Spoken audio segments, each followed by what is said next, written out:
Bring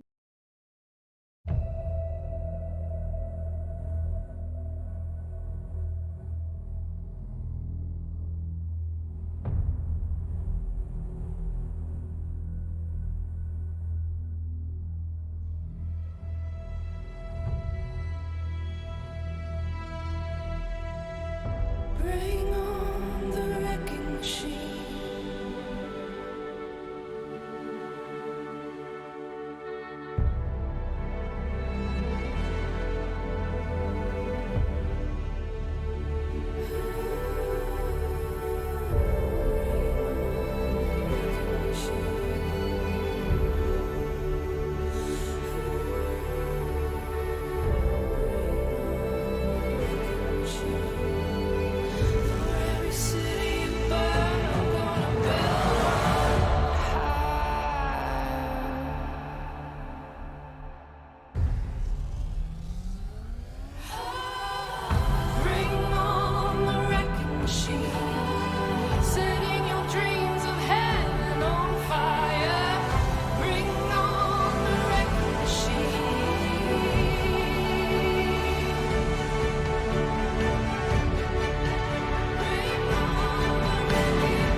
For every city you burn, I'm gonna build one high.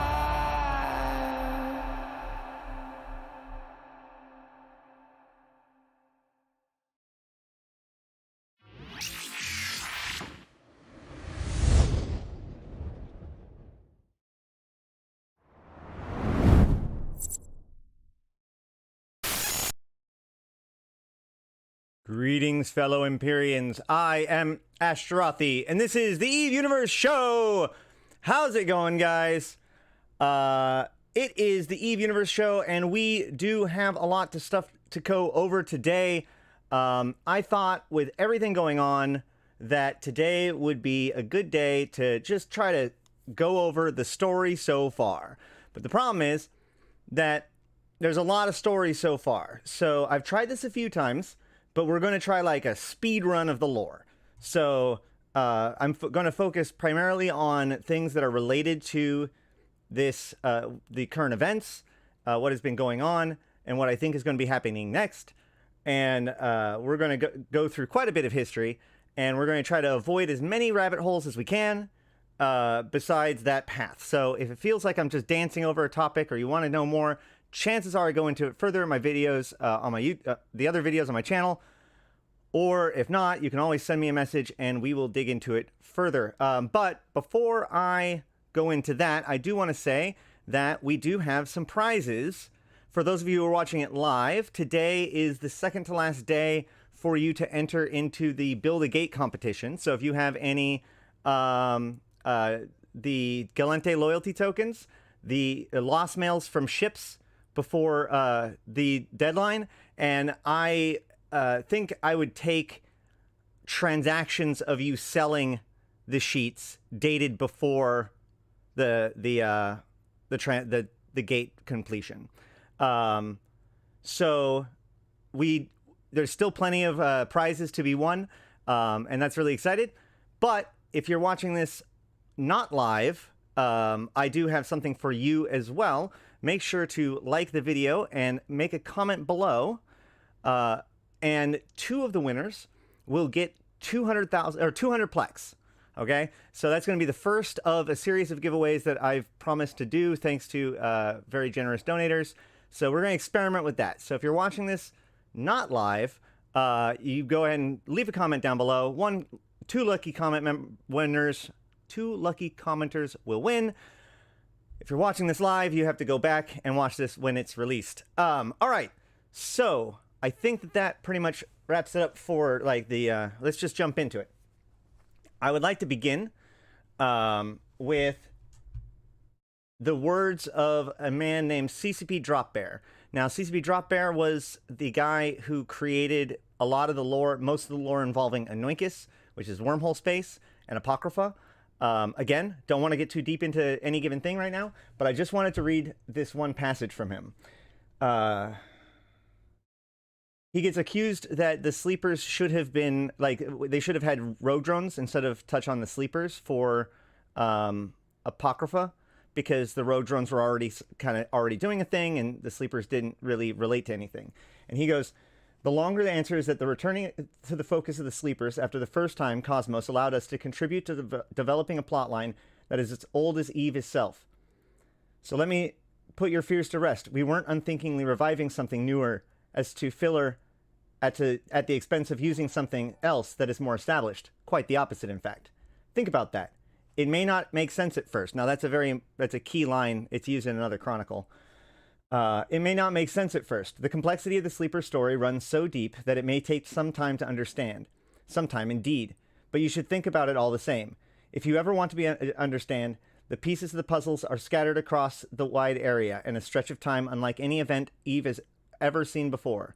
If anyone forget about developing this, if you think anyone forgot about developing this storyline, if you think the silence right now is indicative of an apathy or disregard at our end, then you are quite and understandably assuming that all of this is being done at the traditional timescale. But that is not the case.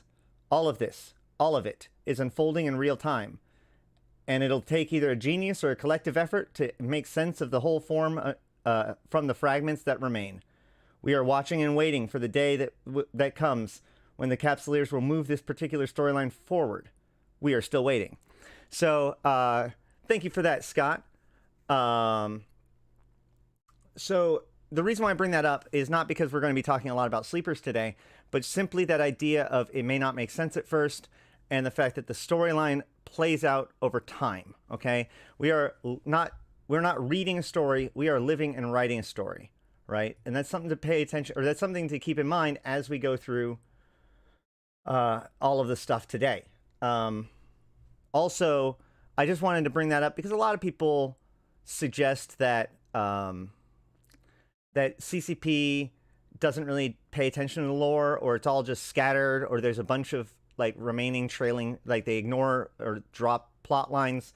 And I really don't think that that's the case. And I think that that's pretty much, I mean, like, obviously he was talking about a totally different time then. It was, this was 2010.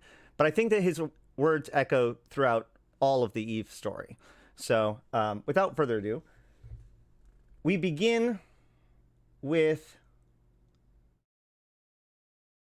the Empyrean Age. In the Empyrean Age, two dramatic events happened. One, the Caldarian Galente were having peace talks while the Caldari Corporation Ishikone was developing a solution for the Mimitar's slavery to drugs, the drug that the Amar were using to enslave the Mimitar. That peace treaty was interrupted by a Nyx crashing into it, and meanwhile, on the other side, the Mimitar Republic smashed one of the Concord stations in Uli and began attacking deep into Amar space. This culminated in Jamil Sorum arriving with her super weapon and destroying the entire Elder fleet.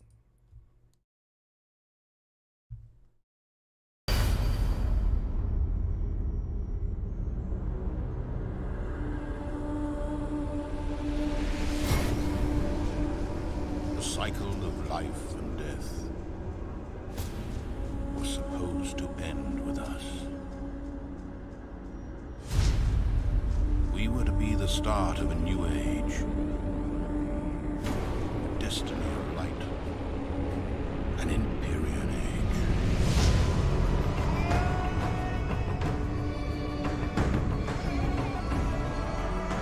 Yet these tombs call out to us.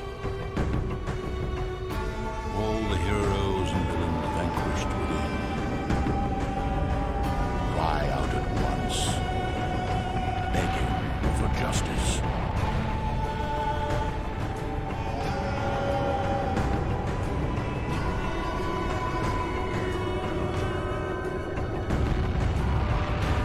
will fight for what we believe in.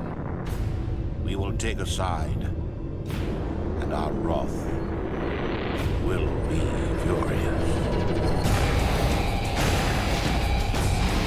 The Elder Fleet was a combination of the Republic Fleet and Sucker forces that were built in secret by the Elders of the Mimic. Above Neil Sorum's home city of Neptune, she used the Zero Effect weapon. Welcome to the Empyrean Age. Destroy the entire fleet in one shot. I know. I'm just kind of talking over it. Okay. All right. I'll redo the balance. I was just saying what I said earlier, which is that, you know, while over Jamil's home city and her home planet, she arrived and destroyed the entire Mimitar fleet in a single shot. Okay. This was a pretty dramatic thing, and it is what's known as the Isogen 5 Abaddon. There is a substance known as Isogen 5. It is an extremely rare, thought to be hypothetical substance that is only found around blue stars. It has strange gravitonic properties, and this weapon that Jamil salvaged from near the Eve Gate and used exactly twice, once against the Blood Raiders and once against the Mimitar, used Isogen 5 as its fuel and its fire. And as you could see, its function was to basically collapse the shields of the enemy ship into themselves. Cool. This Isogen 5, or this Abaddon, as it says here, was kind of vanished after Empyrean Age and found its way into a rogue drone hive, which was discovered by the sisters, which was trailed by the Blood Raiders. The sisters were murdered by the rogue drones. The Blood Raiders attempted to get the weapon. A Thucker tribeman who was watching the whole thing decided to take action into his own hands and convince the rogue drones to let him destroy them all by shooting the cache and exploding it, causing the Apocrypha event.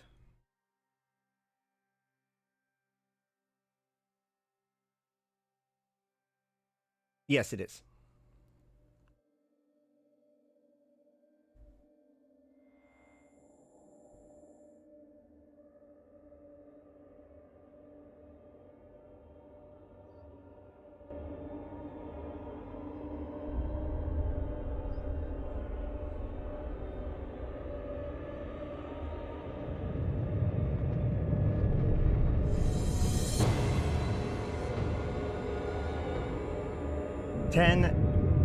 Blue stars, each with a cache of Isogen 5 that was placed there by ancient races, simultaneously detonated, then pouring their energy into the star, causing a coronal mass injection that destroyed the first moon, or the first planet of each of those solar systems. This event is what created the unstable wormholes that we know today and opened our path to Enoikis, or wormhole space, revealing to us the lost colonies of the Sleeper civilization, as well as the ruins of the Talican. From this technology, or from these things that we found, we reverse engineered the technology and used their hyper flexible materials to create modular systems and T3 subsystems.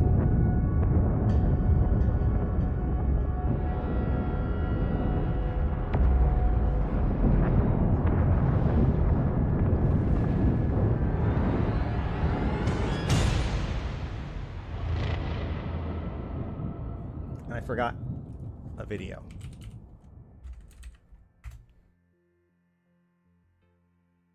Am I going to be able to do it? There it is. Next, once the wormholes were open, Jamil Sorum invaded into wormhole space.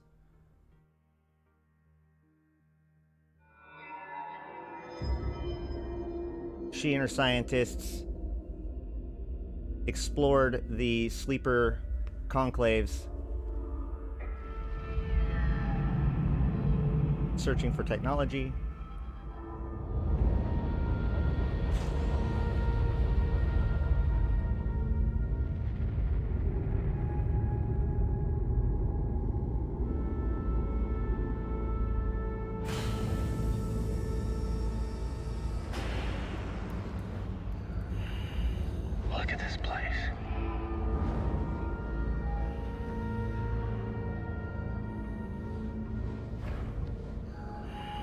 Over here.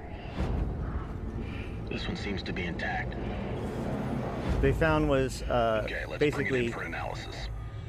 bodies being held in The implant cryostasis. recovered by the extraction team has fascinating properties. An instant transfer of consciousness, even at the moment of death. So much blood has been spilled in the name of our faith. Too many have died at the hands of empyreans. Imagine the military application. But we have been blessed. I will unleash this new power and end the war. We cannot allow one nation to control it. They have done enough to leave their mark on history. Their soldiers would be dangerous beyond measure. The power they would have, they would be Immortal.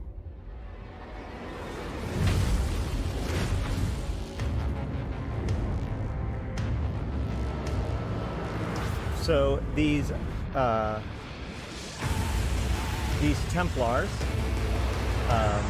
were the original Dust 514 soldiers. Unbeknownst to the Empire at the time, they actually had basically ghosts of the sleepers stuck in them, as the implants were chunks of the sleeper's brain that helped run the virtual reality construct that they lived in.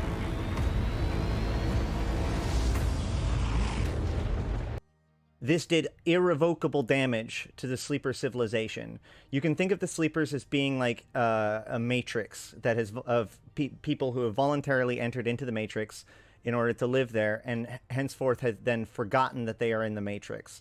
There is a rule within the construct, which is that in order to exist in the construct, you must have a body. It's called the one body, one mind law, which is why the sleepers have those clones that are in those bays. They basically continually clone and keep themselves in suspended animation to basically be their ticket into the construct. The construct also runs on the brains of the sleepers using that implant that I just talked about, which is basically an artificial extra lobe of their brain. And ripping it out was very destructive to both the sleepers and the construct. The reason why this happened was because there actually was a violation that appeared within the construct known as the Other. The Other is a assumed to be rogue sapient AI that emerged from the construct for unknown reasons and was rejected by the sleepers because of its lack of being.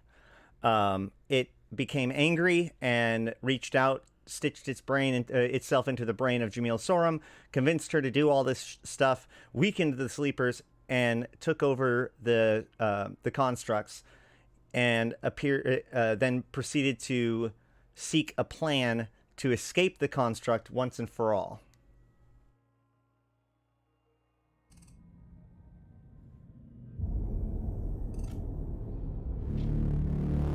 In mid-2015, there is a strange, or late 2014. I don't know what you call it exactly, anomaly. In late 2014, a small star in the sky was noted to be becoming bigger by a hauler named Caroline Grace. This star was eventually known as Caroline Star. It was visible everywhere, and we eventually discovered that it actually was sourced from the Jovian system of W477 TAC-P. Anomaly, light anomaly, a star yes, anomaly. Agent Smith has escaped. And apparently the closer you get to Jove space, the better you can see it.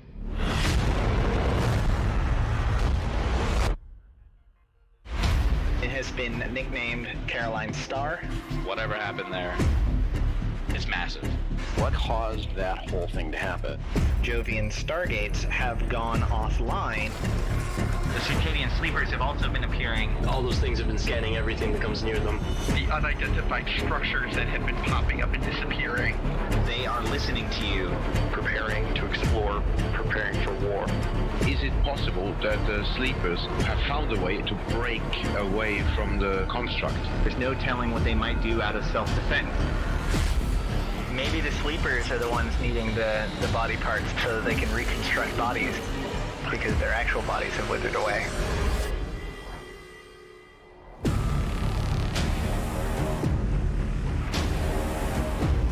So, that is the rise of the drifters.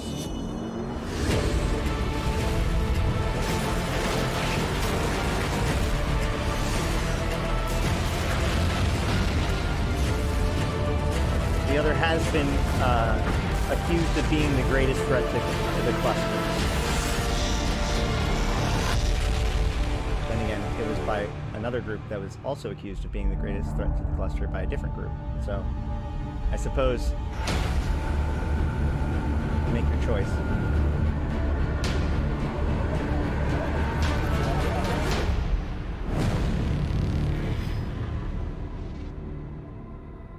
All right, next we're going to skip ahead. I missed invasions. Oh well, whatever. It doesn't, or incursions. Oh yeah, never mind. Like I said, I'm skipping a lot of things to try to stay at least a little bit on task. A lot of that stuff is sort of tangential, so we're going to put a pin in that, and we're going to jump to the next thing that kind of happened that's relevant, which is the rise of the deathless in June. What is this? The 1st of June. 2016, or is that YC, is this one YC118, right? Yes. So June 16th, Concord was looking into Serpentis fleet strength. Around that same time, 3 mercenary groups, Intara Direct Action, the Ostakon Agency, and Sekal Expeditionary Group, was pulled from the Shandel Civil War over a sovereignty non-compete clause in their contracts. It is finally, or next, there is a scope article on the 14th of July. Is that dated wrong? Nope. 1 year later, no, I missed it.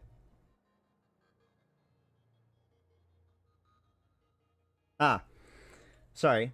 Around that same time, Concord, when Concord confirms the rumors of investigation into the Serpentis Capital Fleet program, it is also revealed that the FIO's dossier was likely leaked to the Deathless. It seems like the Deathless then turned over this paperwork to the Upwell Consortium, which then started attacking the Serpentis, which led to the Shadow of the Serpent event.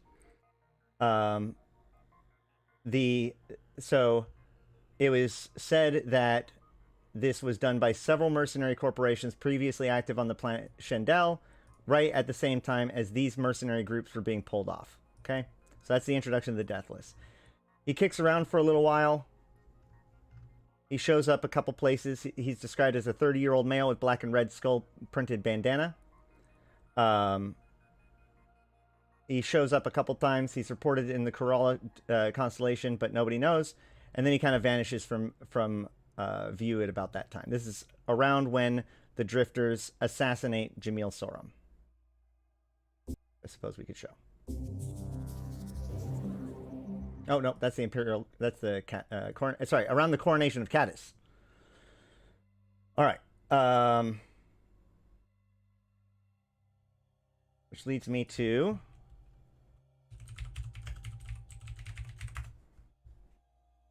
this video, which is a little bit longer, so we might skip some of it.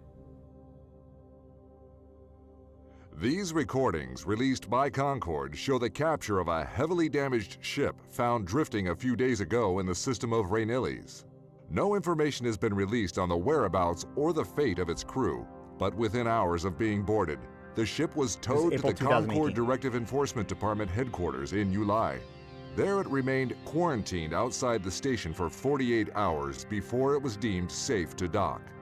Little is known about the crew or the builders of the ship at this time except the name Triglavian, possibly connected to the frequent occurrence of the number 3 in their designs. For the past month, damaged drifter fleets have been mysteriously emerging around various jump gates in New Eden. Appearing in previously unseen numbers, these drifter fleets have been nicknamed Death Balls by Capsuleers. Passive unless provoked, the drifter ships are heavily damaged after some unknown engagements. This has been the cause of speculation about who or what damaged those ships. The Arataka Research Consortium has been the leading element in the drifter investigations, mercilessly attacking them at every opportunity. While these unprovoked attacks on the drifters have raised controversy, they have also been justified as they have provided clues to what has been happening to the drifter fleets. trinary data vaults have been salvaged from the drifter wrecks. The data they hold is partly corrupted and believed to be Triglavian. The Arataka Research Consortium has been quite successful in extracting fragmented footage from this data and stitching it together. The footage shows drifters engaging Triglavian ships. It is due to these efforts and consequent questions raised by Capsuleers that Concord has finally come forward to shed some light on these events. In the short amount of time since its capture, the Triglavian ship has provided Concord with a wealth of information. Equipped with what has been named a filament device, it allows cruiser-sized ships to enter what Professor Mayer of Concord Deep Space Research calls abyssal dead space. After observing energy spikes spread across New Eden, he has theorized that these are potential entry points to self-sustained pockets of space and time, abyssal dead space. In a daring experiment, an Enforcer-class cruiser was fitted with the filament device to test this theory. Upon activation, the ship instantaneously opened up and entered one of the... All right, all of this is kind of just mechanics at this point, right? So,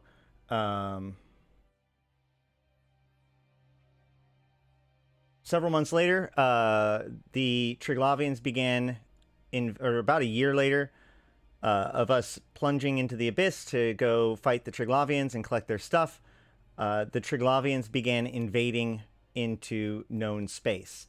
At first, there was just generalized invasions where they would spend some time in a system collecting samples and doing their research before being pushed out again. However, in April of 2020, things shifted as Invasions Chapter 3 began, and the Triglavian Collective's efforts became far more serious. Through the mist, I saw a figure emerge, and with it, a darkness advanced, devouring and reshaping. And as the sunlight cast its final, everlasting shadow, I felt a chill rise from the abyss and eclipse the world.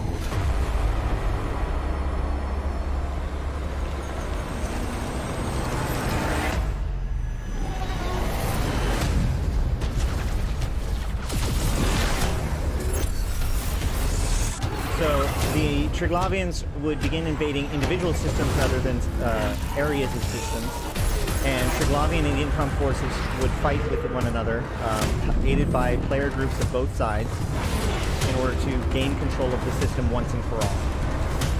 Not every system could be taken, only the stars, the blue stars, the same as the ones that were involved in the Ice G5, and the G5 Gold Giant, the largest type of star that is known in the galaxy, were the targets of the Triglavian Collective. Once they had 27 star systems contained, the invasions ended, and they transformed those 27 systems into Pokven, disconnecting them from the Stargate network as we knew it, and the way that they used it was by these massive devices known as stellar transmuters.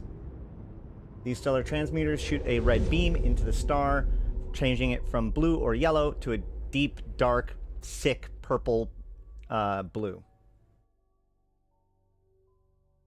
However, there was a single system in which something very unique happened. Once the system went into either first liminality or readout bulwark, that was kind of the process of it. Hold on.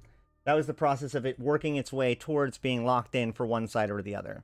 In theory, once that started for one side, the other side could pull it back in order to take the system for themselves. However, this only happened once the entire time. In the system of Arshat, once it went into first liminality, the Edencom struck hard, and they managed to re-secure the system in spite of the fact that it had gone into first liminality, taking it all the way to Fortress.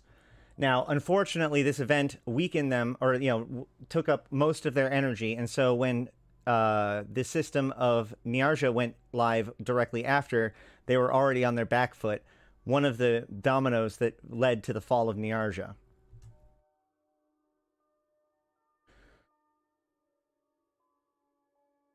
Next, Oh, sorry. So what this resulted in is a stellar transmuter being captured by Edencom within the system of Arshat. Fast forward to this year. We're finally to current events. In February, the Angel Cartel hijack a ore research station, or an ore research vessel that was working on the new compression technology. This was led by a man named Commando Zohar, who worked for the Angel Cartel. Not much is known about Commander Zohar, or his current whereabouts or operations, but it is true that he was part of the Angel Cartel. He appears to be fairly high up in it, and there is a lot of information about him. But while he could potentially be one of the people working with the Deathless, I feel like due to the tenuous nature between the Angels and the Deathless, that is relatively unlikely. But he is likely a piece of this puzzle regardless, although he hasn't really been stitched back in yet. However, much more notably, in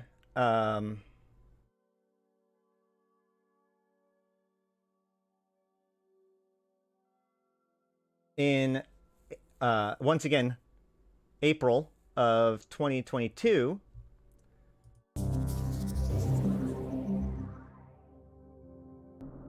residents and workers at the Jita 44 trade hub were astounded by the sight of hundreds of capsules exiting the station this morning. After the apparently unauthorized mass launch, the capsules quickly warped off into space before they could be contained by approaching Caldari Navy patrols. Caldari authorities have described the mass capsule launch as a combined theft, sabotage, and escape operation, believed to be a cover for Garista's agents being hunted in the Jita 44 station. The identity of those making their escape using these capsules remains mostly unknown, with indications many of the capsules were launched as automated decoys. However, the Caldari state has issued a general arrest warrant for Commander Esri Hakuzosu, a military director of one of the Caldari Navy's research and development groups. Sources have informed the scope that Commander Hakuzosu is suspected to be the ringleader of a group of sleeper agents and defectors working deep undercover within the Caldari state over a considerable period of time. Commander Esri Hakuzosu had been military director of a Navy research group on advanced capital ship construction and development, recently focusing on the venerable Phoenix-class Caldari dreadnoughts. It is assumed that at least some of the leaked information involves advances in capital shipbuilding technology. Caldari state officials urge all Caldari citizens to do their duty and hunt down these capsules and destroy them on sight. Capsules have been seen orbiting planets. Cool. So we went out and destroyed these capsules, and in the process, we discovered a series of records that gave us more information on the subject. There was a total of 10 of them, right? Yes. Which are the Chronicles of Ezra, whatever they call their name. Hold on. Esri Hakuzosu. Thank you. All right. So I'm just kind of going to highlight a little bit here. She's reporting to a, she's doing something called Operation Firebird, which makes sense because Phoenix is a Firebird, right? So she's researching the Caldari Phoenix review process. This is the technology that led to the capital redo earlier this year when Dreadnought, Siege Green, which led to the Dreads being way cheaper and all that stuff. Actually, all capitals, but Dreads especially. This was it. This is how that happened. So she reported to a guy named Peacock. Peacock was her point of contact as given by the Rabbit, or no, yeah, the Rabbit. And one of her points of contact that she was looking into gave information about them. Where was it? Sparks told me he pulled off a job against the feds that the Black Eagles don't even know happened. Hard to believe. Okay? So, apparently, this Peacock guy did some operation against the Black Eagles in the past that is hard to believe. Okay? And ultimately, she was reporting he was a bit of a chaotic dude and ended up getting them caught, which caused her to activate contingency omelet, which is what we just witnessed. Okay? So, Esri Hakuzosu is also still on the run. She clearly was not working for the Deathless. And the Peacock, like I said, doesn't work for the Guristas. He isn't in the Guristas, but he is a mercenary that while Esri, which is, what was her name? The Tanuki. That Tanuki was nervous about, but she worked with anyways because she was told to. Yeah, the Peacock told me he requested another operation against Antares, which is a whole nother thing. I just told him it's a mistake. I told him as much and he laughed it off. I think he was drunk or high, actually, but you never know with him. I don't like this. Merc like him is running this op, but Rabbit made it the contact back to the nest. Sparks told me he pulled off a job against the Feds. Blah, blah, blah, blah, blah. Okay, great. So, and she even says, like, he keeps on meeting in the bar. You know, let's hope that, she's talking about how he's wanting to meet in the bar without much warning. And then the next thing you know, they get caught. The bar, by the way, is actually the bar that's used it's the Pulse bar in Jita, by the way. Fun fact. There is actually a one in between, but I think this one covers it all.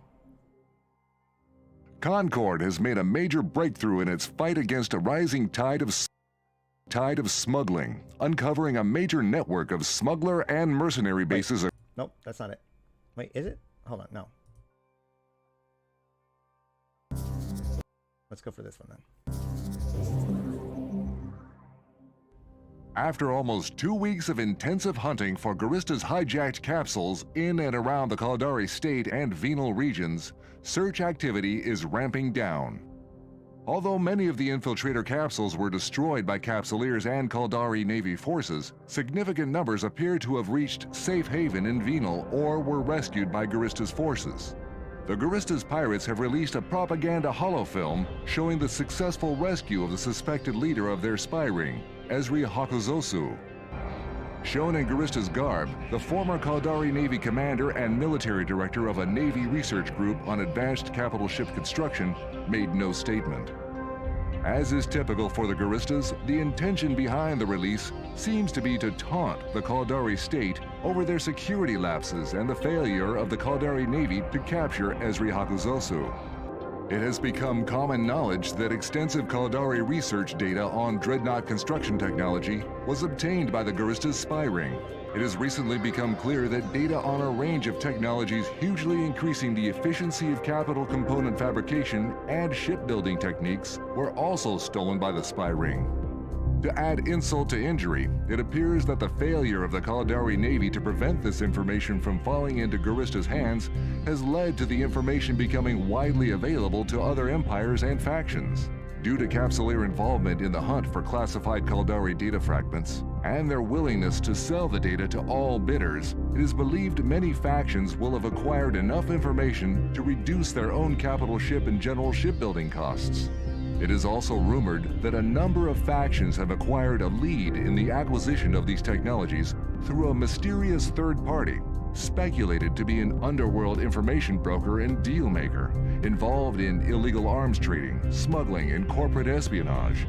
Investigations of Esri Hakuzosu's movements in the period before the exposure and dramatic escape of her espionage ring have unearthed a visual record showing her visiting a popular Jita 4TAC4 social I said venue. that's a red flag, by the way. Hakuzosu is seen at the Pulse Bar, apparently meeting an as-yet unidentified man. State counterintelligence is believed to be pursuing this lead and a number of others in the hunt for Hakuzosu and her associates. This is Alton Hovery reporting for The Scope. All right. So, yeah. Let's listen to that one more time, that last little bit, because I think it's kind of important. Factions have acquired a lead in the acquisition of these technologies through a mysterious third party, speculated to be an underworld information broker and deal maker, involved in illegal arms trading, smuggling, and corporate espionage. Investigations of... So, that sounds like our boy, doesn't it? Well, let's look into this. I mentioned earlier that the Deathless's first point was to take the FIO dossier that was stolen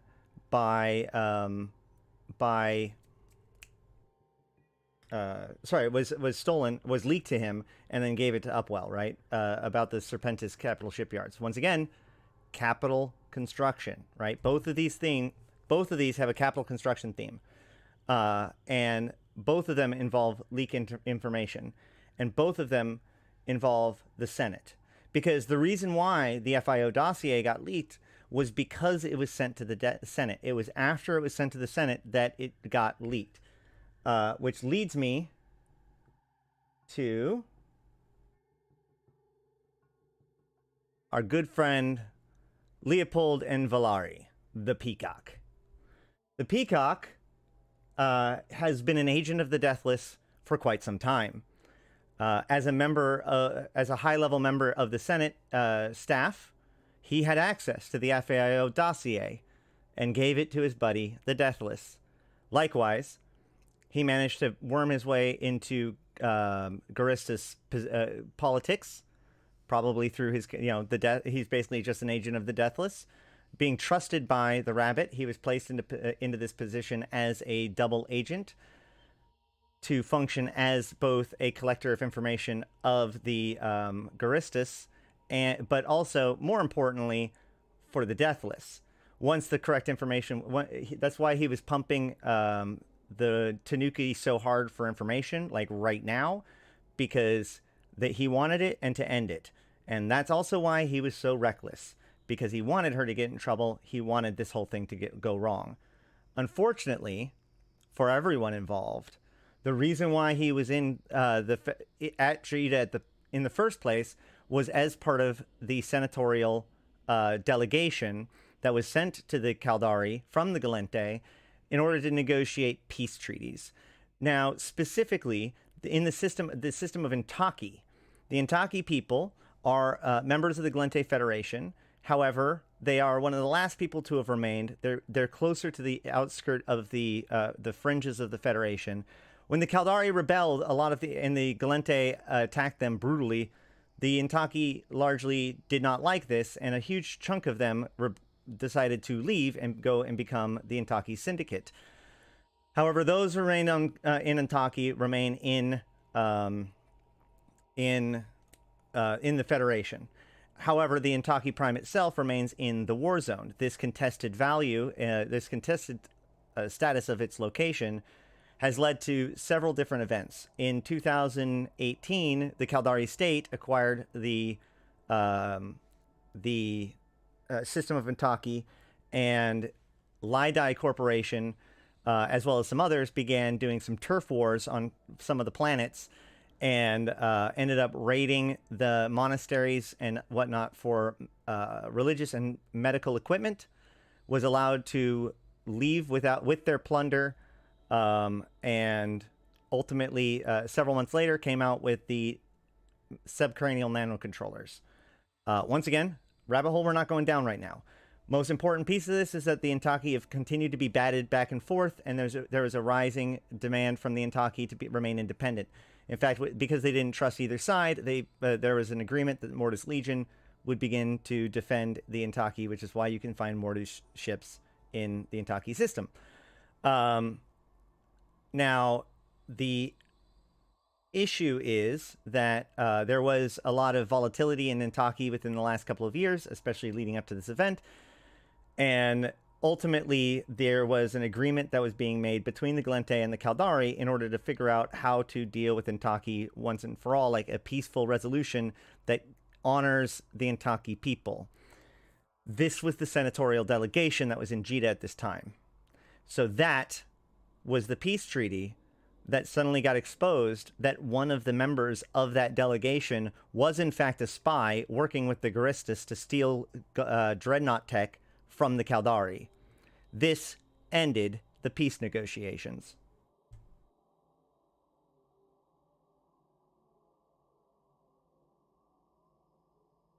Next, a month later, Concord, with the rising tide of smuggling and piracy, especially within the Black Rise, Placid, and Cloud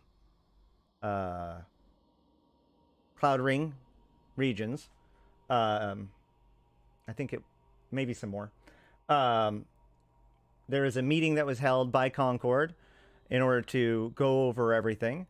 This was corresponding with FanFest, so this was the in-game context for FanFest. In the middle of that presentation, the Deathless cut in and broadcasted his own message. By the way, just prior to this, as we were moving up to this event, the Concord, specifically Sorrow, began revealing the location of various different smuggler rings and asking us to go stop them. Well, then during FanFest, the Deathless broke in and revealed that he could expose all of the Sorrow sites that had detained the smugglers and was beseeching us to return the favor.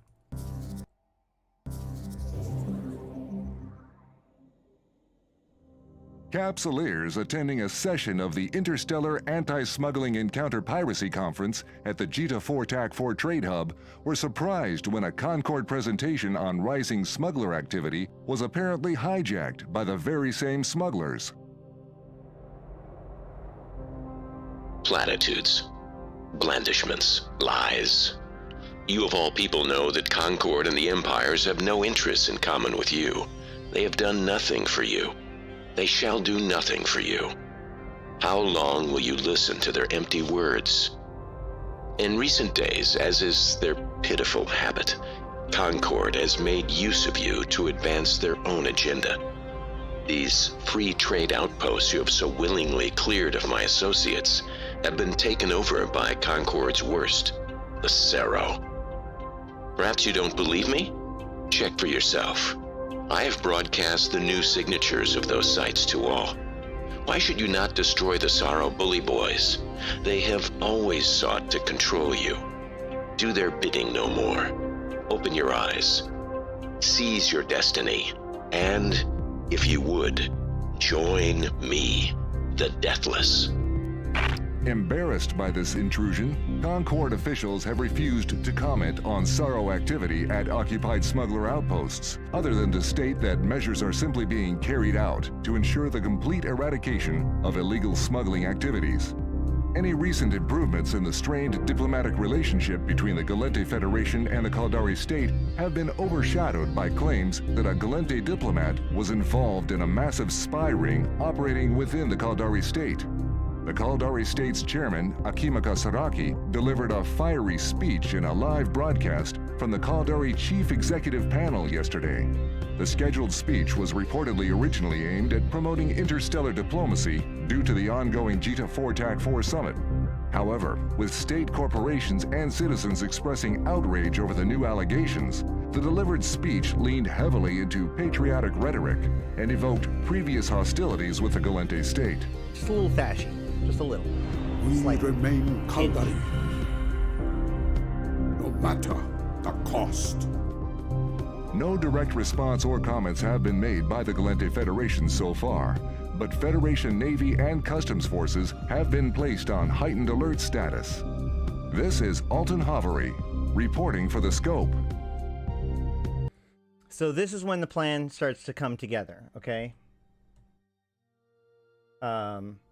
Also, what was I going to say? There's something else here.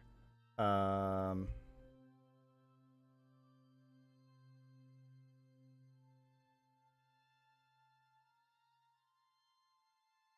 well.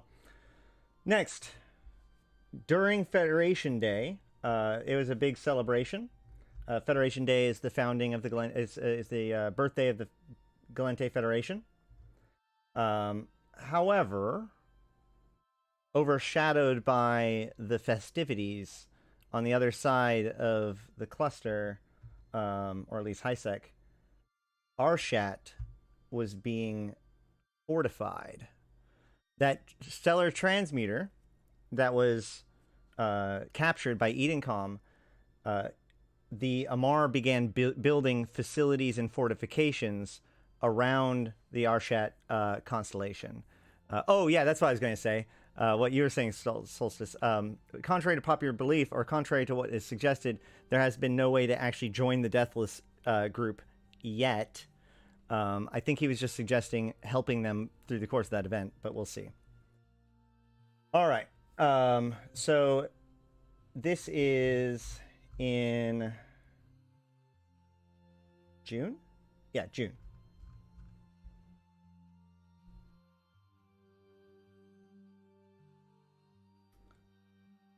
Also in June, by the end of June,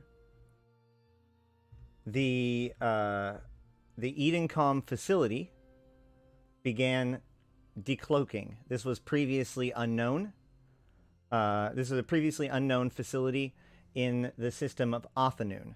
Now, reports leading up to this had shown that there was a high Triglavian presence within the Sorthru constellation around, which is the home constellation of Othanoon, as well as rumors and accusations of Triglavian facilities on the storm planets in Othanoon.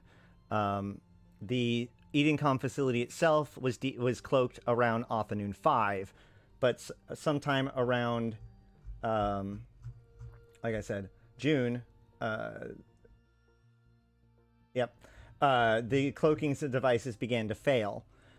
Both the Caldari and the Galente issued orders to secure the site and kill on sight anybody who is not part of their home navy or the militia. This includes not only the Caldari or other neutrals, but it also includes Edencom and the Concord. This is the first crack in the Concord's agreements. This is not the first time that Concord has been pushed out of a disagreement between the Galente and the Caldari. During Operation Highlander, in which the Galente destroyed the Shigemuru, the Titan that was put in above Caldari Prime during the Empyrean Age, when Tibus led his forces to recapture Caldari Prime. Since then, this Titan hovered over the planet until in 2012, the dust, as a combined assault on the ground and in the air, the Galente forces destroyed the Titan. Well, as that was happening, the Concord showed up, and Galente fired upon Concord, which led to Concord leaving. So this is not unheard of, but this is definitely very significant and shows an escalation of force, or an escalation of tensions, as both are attempting to capture get a hold of and control whatever it is that's going on here. Now, at this time, the Caldari militia is at the strongest that we have seen them in over a decade. They're highly organized, and they've had a couple of very fortunate things that have led them to have lots of power over the war zone. So, Othanoon and the Sorthru constellation was already owned by the state, and they took their order seriously and began to fortify it even further. Othanoon, by the way, is a 2-jump dead end. So you've got the main low-sec pipe, you've got 1 jump in, and then 2 jumps, and that second jump in is Othanoon. So it's generally speaking a very defensible spot, but otherwise, up until this point, relatively unremarkable. However, as time went on, the NPCs, the Caldari forces within the area, when destroyed, were dropping holograms and videos.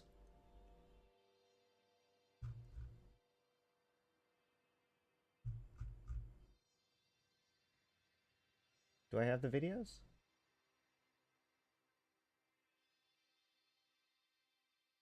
I thought I had all the videos. Give me a second.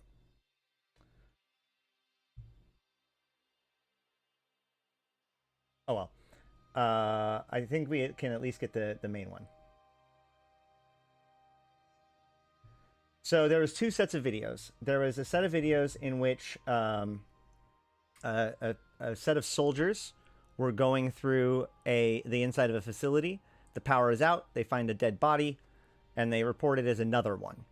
The next one shows them enter into a control room. with a hologram of, the planet with a red dot flashing on it, like a key point. There's clearly technology, Triglavian technology in one of the corners, but we don't really get much more than that. The second set of footage that we received from that area by intosising the data relay points, the Edencom data relay points within Othanoon, gave us a much more striking video, which includes this shot of the surface of Othanoon 5.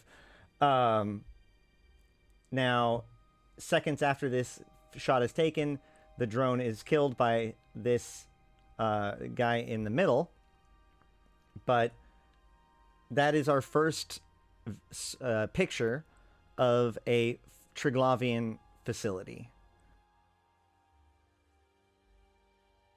Not to be outdone, at around this time, the Amar begin constructing 3 of their own stellar transmuters around AO blue stars that are part of the war zone, originally owned by the Mimitar, but currently occupied by the Amar.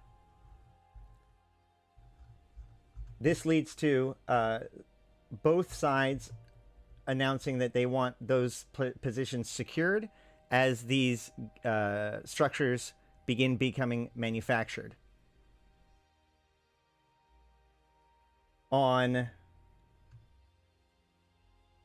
don't actually have the date, but by September 29th, the Turner transmuter was activated, with the other 2 transmuters turning on over the course of the next week or so. These transmuters, while clearly derived from the Triglavian technology and the captured transmuter by the Amar, they were different in design than the Triglavians. The Triglavian transmuters have this very wide shield. Let me go see if I can find one.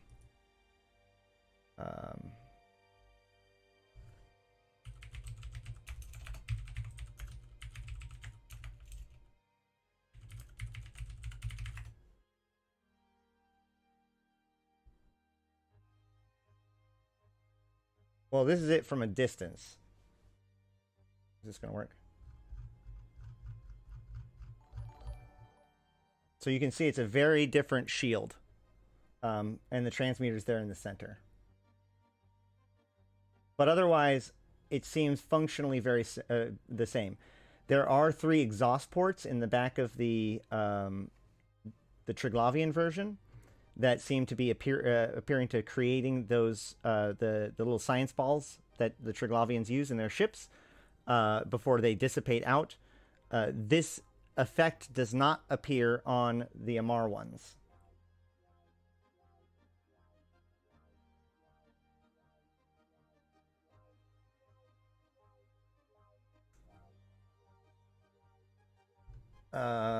Next. As if we didn't have enough problems. Actually, let me actually take a step back.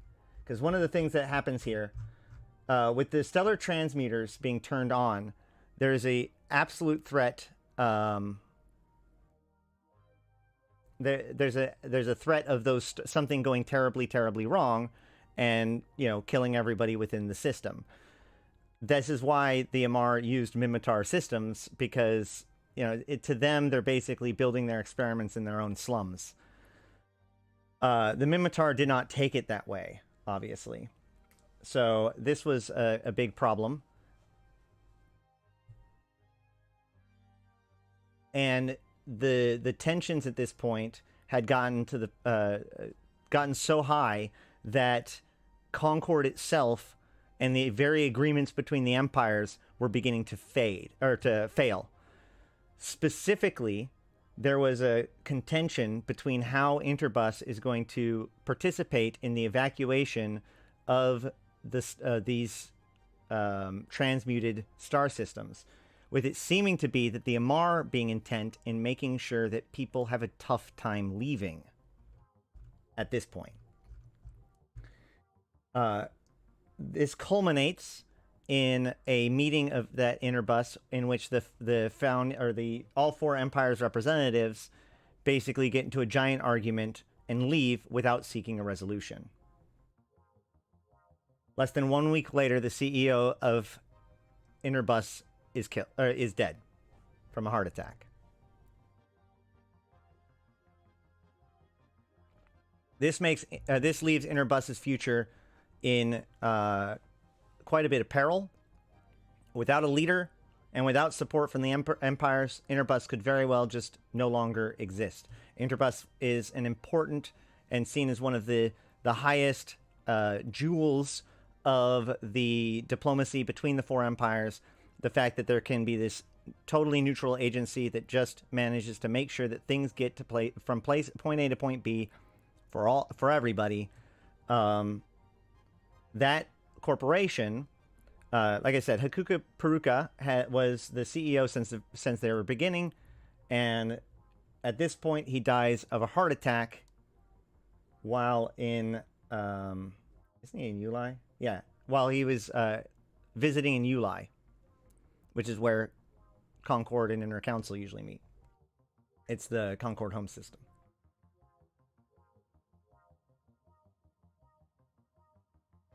I forgot to mention, but about this time, as the stellar transmuters turn on, both the Caldari and the Gallente have been building their own stargates.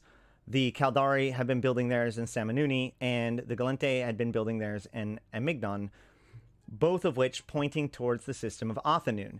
Now that the Othanun Edencom system, Edencom structure and the Triglavian infestation within Surthud constellation had been discovered, both the Gallente and the Caldari were very interested in controlling that area.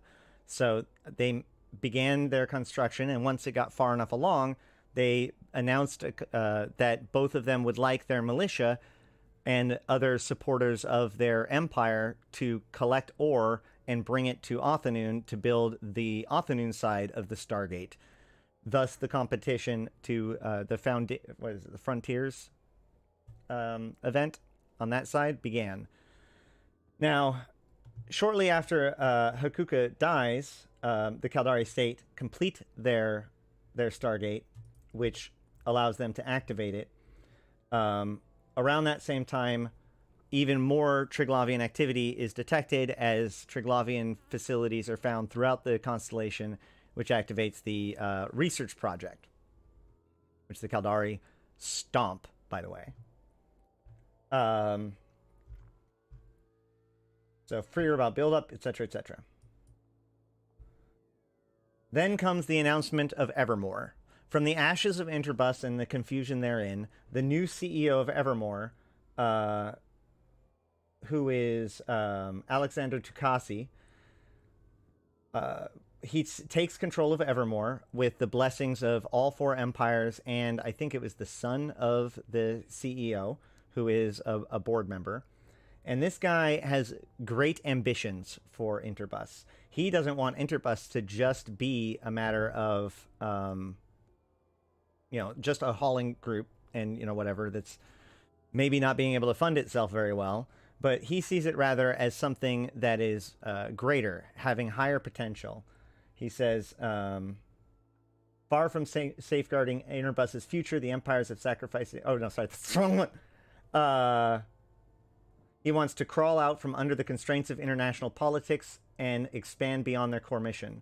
Basically, his position is that Interbus, while it received the support of all four empires, and therefore had that privilege, that also meant that it had to operate under the constraints of the agreements between the four empires.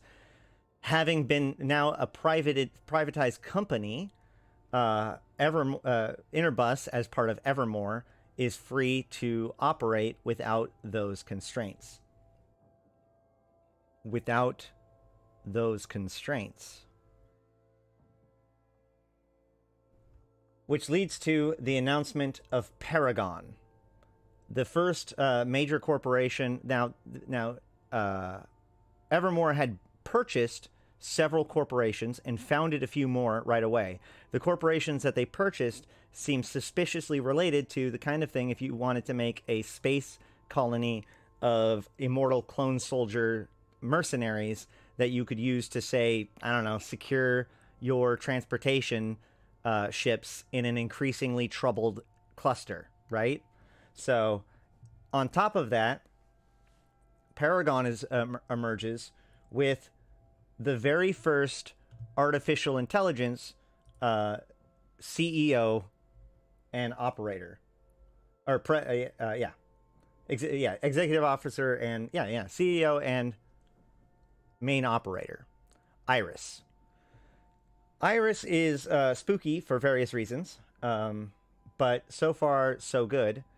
That being said, remember we have the other, and we also have some problems in Ugalis involving potential illegal precursor AI and AI popping up here and there all over the place. There's kind of a theme about that. In general, EVE Online, the strong AI is extremely dangerous, and it goes very, very poorly. So it's unclear whether or not she's a direct violation of like the policies on strong AI, but here she is. There, she has 11. The other problem with her is, unlike other AIs, she has a physical body. They've actually given her 11 flesh and blood bodies, such that she can control and operate all 11 Paragon facilities at the same time. Nothing to see here. Moving right along. No one could really focus too much on that, because around that same time, the system of Turner began to show signs of getting, for lack of a better word, sick.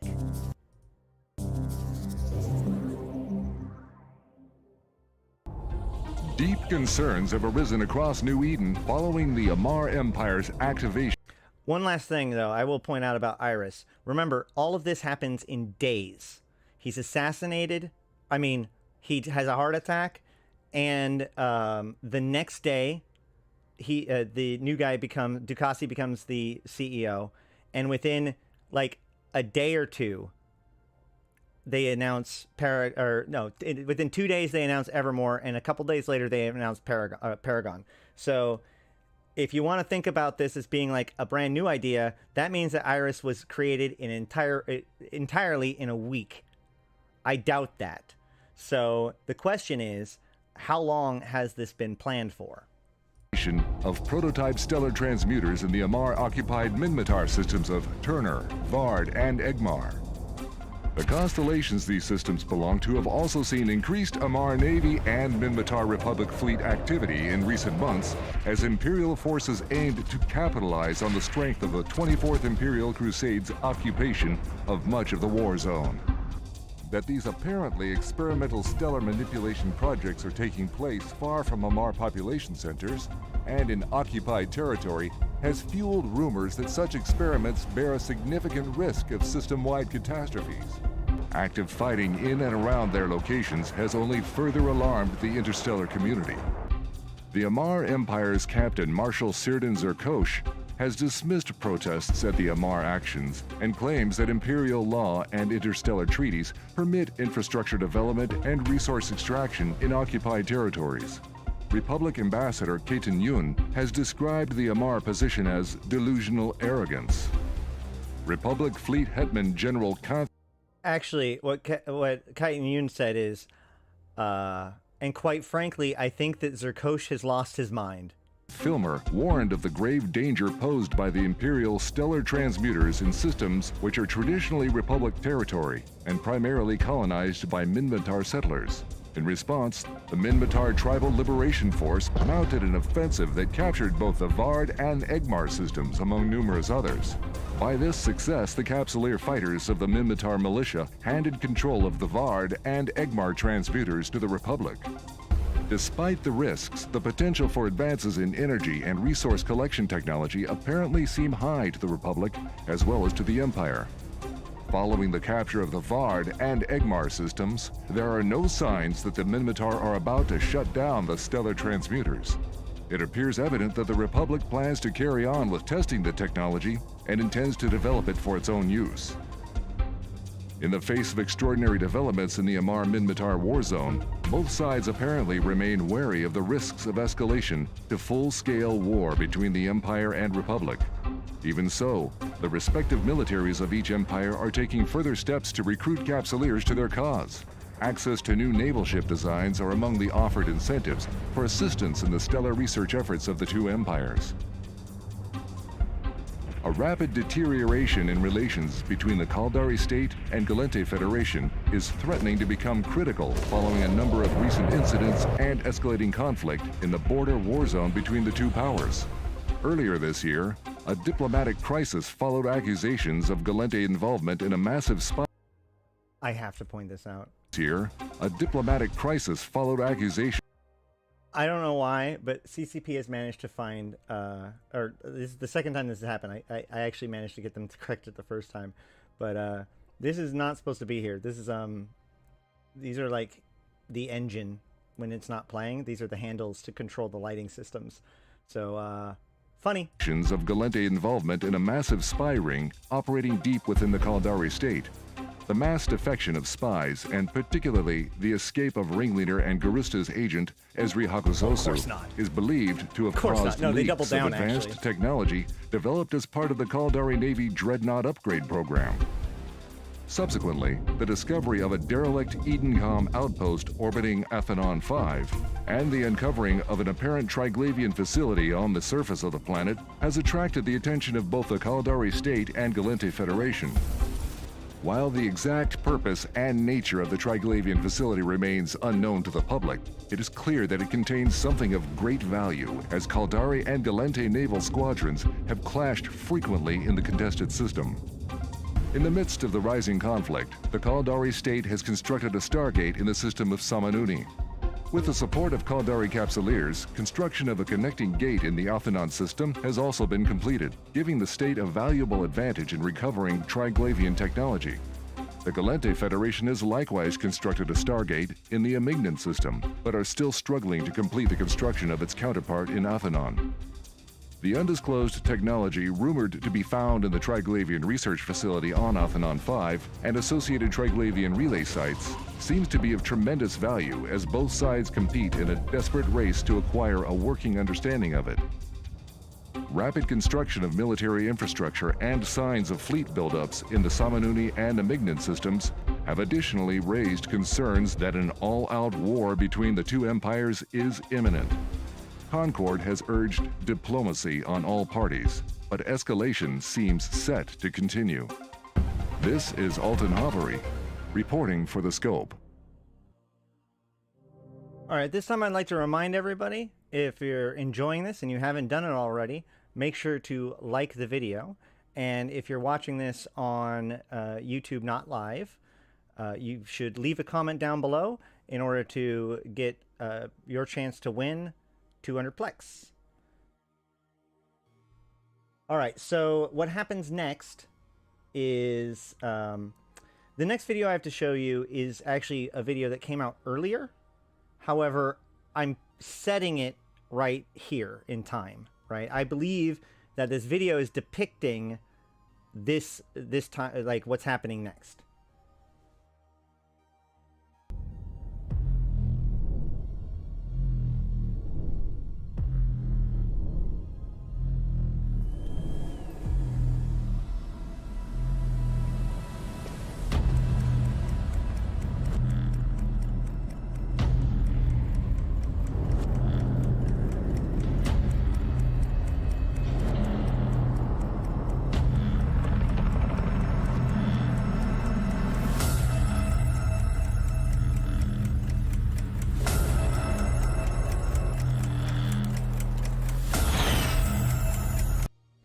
I just realized I'm going to get copyright strike. God damn it.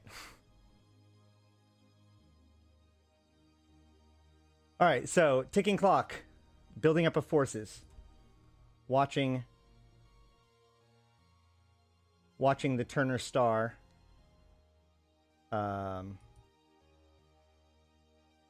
This is the Absolver watching the Turner Star. So this, I think, is about when that is happening, right? This is the ticking clock. This is the moment of tension before it all goes down, all right? So, since 2019, I've been saying that CCP, or not CCP, but the lore has basically been dumping black powder into a pile, just building up and building up and building up, just waiting for the spark to fire it all off.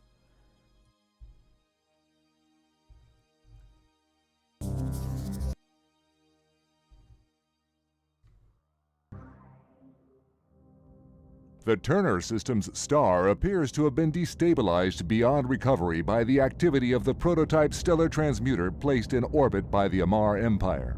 Stellar radiation emitted by the star has been fluctuating at ever shorter intervals, seemingly heading towards an imminent crescendo. Scientists raised the alarm upon calculating that the interval between radiation spikes has been decreasing in a linear manner, indicating that a terminal phase will be reached at around 1700 hours New Eden Standard on November 2nd. What exactly will happen during this posited terminal phase is debated, but the common consensus is that a major stellar event will take place. One leading theory is that a radiation burst and stellar mass ejection similar to that seen during the Salin incident of YC-111 will take place. While the output and scale of extreme stellar events can vary widely, any effects from such a catastrophe are expected to be significant across the system. On the orders of Captain Marshal Sirdan Zerkosh, the Amar Empire crew manning the stellar transmuter in Turner has been drawn down, and engineers are reported to be working on shutdown procedures. Orbiting closest to the star, the planet Turner 1 and the Republic station around it are believed to be at grave risk of catastrophic damage or destruction in the event of a stellar event of similar scale to the Salin incident. Despite offers to raise wages and give substantial hazard pay bonuses, planetary industry workers on Turner 1 have begun to evacuate from the planet. Thousands upon thousands of workers and their families are leaving, abandoning their equipment and leaving subsurface settlements empty of human life. Amar occupation forces have also long since left the planet, taking their own support workers and slaves with them.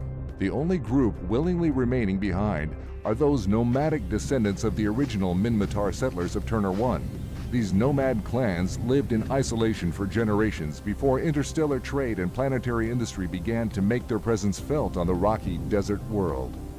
The nomad clans have apparently been convinced current events are caused by intervening spiritual forces due to the teachings of a shamanic figure known as Tanuk Gufran, the Absolver. He preaches that the planet and wider system will be purged of the conflict introduced by industry and war, leading to a transformation of Turner 1. The bizarre teachings of the Absolver are taken seriously by Minmatar traditionalists as the ways of the clans of Turner 1. And combined with the Amar presence, this has stymied efforts to evacuate the sizable yet untallied nomad population. Republic Fleet Hetman General Kanth Filmer has hit out at the Amar Empire for its reckless ambition and monstrous negligence in deploying and operating the stellar transmuters. General Filmer also condemned the Amar for hindering evacuation of the population from the system. Amar Imperial forces have refused cooperation offers and flatly rejected efforts to broker a truce. The Empire's stance has made it impossible for the Republic fleet to mount a major evacuation operation. Nevertheless, flights of transport ships have infiltrated Turner and are struggling to move people from the Republic Parliament station above Turner 1 onto other stations further out in the system. The desperate hope of Minmatar rescuers is that a major stellar event will not doom the entire system in far-flung stations, and planets will provide at least some shelter from any cataclysm. Further complicating efforts to cleanly evacuate threatened populations in Turner is the presence of the Blood Raider Covenant and the Order of St. Tetramon. In the general celebration of their annual blood harvesting festival, the Blood Raiders have taken advantage of the increased chaos and conflict in the war zone to mount attacks on evacuation and military flights. The heretic hunters of the Order of St. Tetramon seek to oppose them, but as a notorious Amar military order, are hardly likely to be welcomed by the Minmatar colonists and fighters in the war-torn region. This is Alton Havery, reporting for The Scope. So, the star begins to destabilize, and on the instability continues. It's going to enter its terminal phase at 1700. So, in the end, 1700 on the 2nd comes. And with it,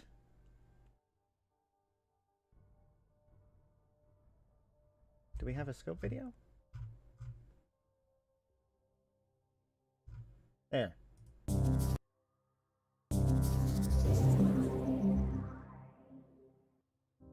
The details of the disaster following the blast from the Star of Turner on November 2nd are still emerging in its aftermath.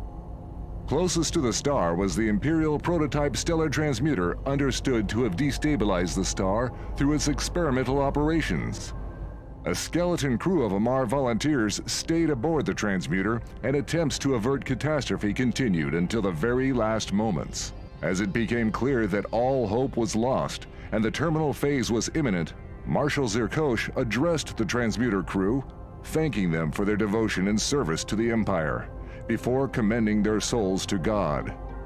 At 1700 hours, the Star of Turner entered its so-called terminal phase of instability, and the transmuter ceased to exist. The destruction of several capsuleer structures close to the star swiftly followed. Orbiting high above the barren planet of Turner 1 is the Republic Parliament Station, which has played a crucial role in the combined efforts of Empire and Capsuleer corporations to successfully evacuate the population of Turner 1. At the time of the terminal event, only a handful of crew remained aboard the station, maintaining docking and traffic operations to ensure that the maximum number of refugees could escape. Ahead of the blast, the station's spare shield generators and power had been diverted to reinforce the structure. Unfortunately, the hastily rigged enhancements did not deflect all radiation and supercharged particles, with many systems wrecked and secondary explosions and fires breaking out. Regardless, the shielding did save. Terminal of the Cascade Solstice, not terminal of the star. They were talking about how the fluctuations were getting iteratively faster and faster, and they calculated that it would hit an inflection point then. Most of those who sheltered in the core of the station, which remained structurally sound despite the severe damage to peripheral superstructures. The worst effects by far were felt on the surface of Turner 1. As the planet closest to the star, it was clear that this barren world would be hit by any extreme energy burst, making its evacuation a top priority. Industry workers and many settlers were lifted off to safety, with only those refusing help remaining on the planet. Principal among those remaining behind were the nomadic Minmatar clans faithfully following the teachings of Tanak Gufran, the Absolver.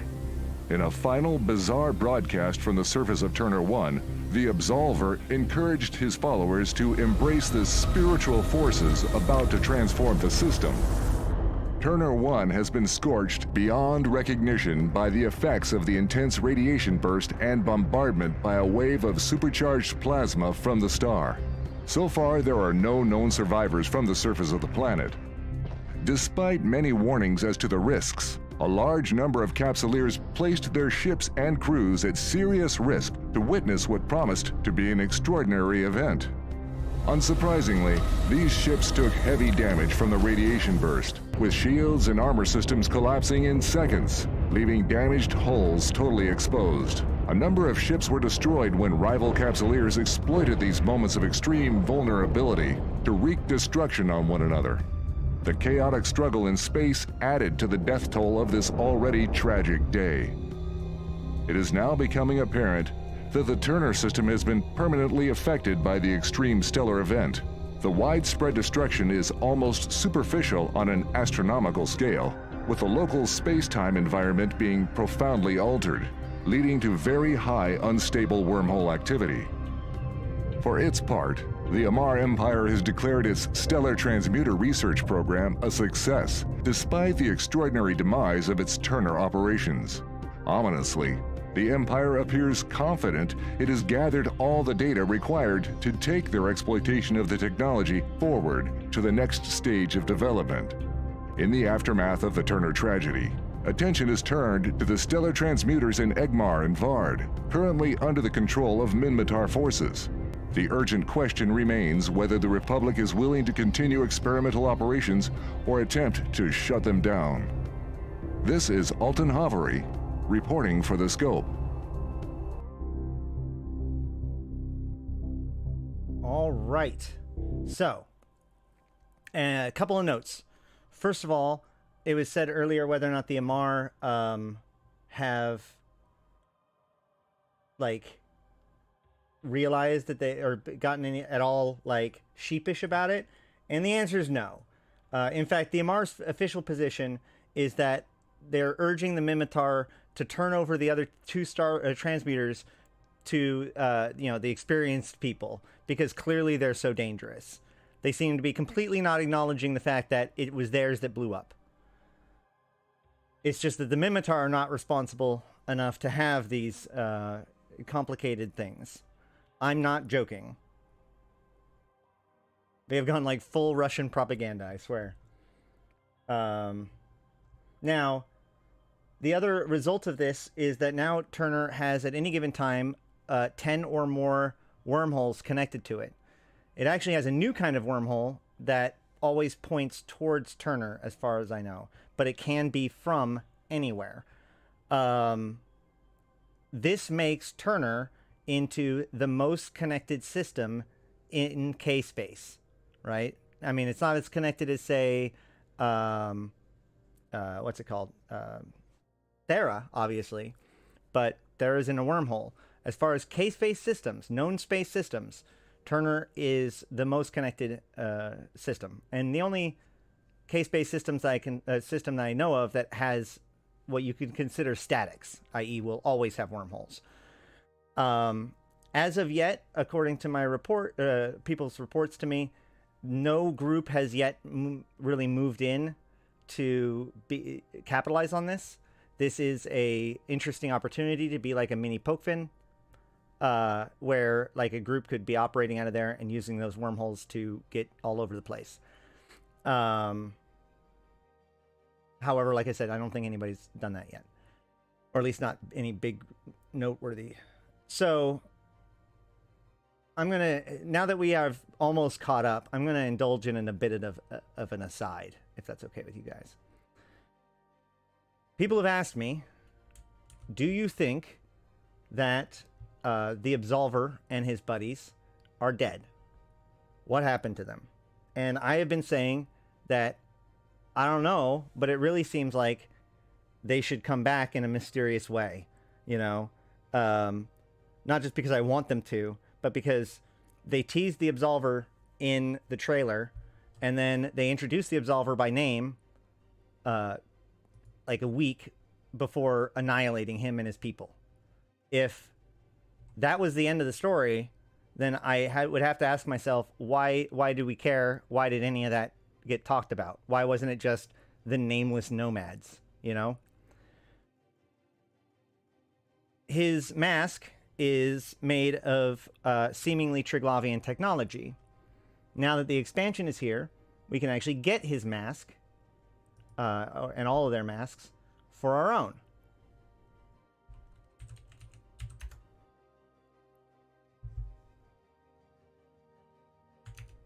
Hold on, I'm not going to do the same thing I normally do. Give me a second. There we go. All right.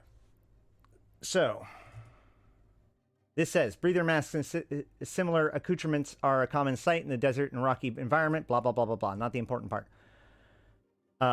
Designed to interface with nanotech... Oh, sorry, but this design is particularly sophisticated and unusual. Designed to interface with nanotech implants of any user and incorporating adaptive systems that can establish new sub-implants. This mask bears all the signs of being derived from Triglavian hardware, if not itself an example of such technology. The mask itself would be proof against many hazardous environments, protecting the respiratory systems of the wearer from damage and aiding breathing, but appears to have been configured desert fashion for use in arid and dusty environments. So, there is a weird question why this this otherwise fairly xenophobic nomadic tribe is walking around with Triglavian technology. That's red flag number one. But it goes actually one step deeper. Why does this mask prove that the Absolver is alive? Well, to get that answer, we can't look at this mask. We have to look at the mask that it seemingly was derived from. This is the proven bioadaptive mask that was given out for the proving conduits. This product of a culture, a long practice in the art of surviving in hazardous environments, the bioadaptive mask is designed to enclose, protect, and augment the primary respiratory orifices while leaving the rest of the wearer's face relatively encumbered. But once again, this is just about breathing. They're not going to survive a giant radiation burst. This sophisticated device is equipped with an internal force field generator, able to provide sufficient full coverage protection from dangerous environments, or even the cold embrace of a vacuum, should the need arise. The mask is designed to interface with the organic and biochemical systems of the wearer through its own nanotech interfaces and adaptive implementation systems. If that doesn't convince you that there's a reasonably decent chance that they survive the blast, then I guess we'll just have to see. Moving on.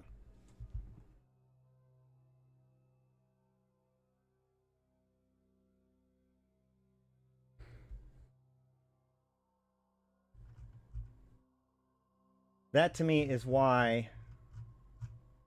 Where's that image? There's an image, right?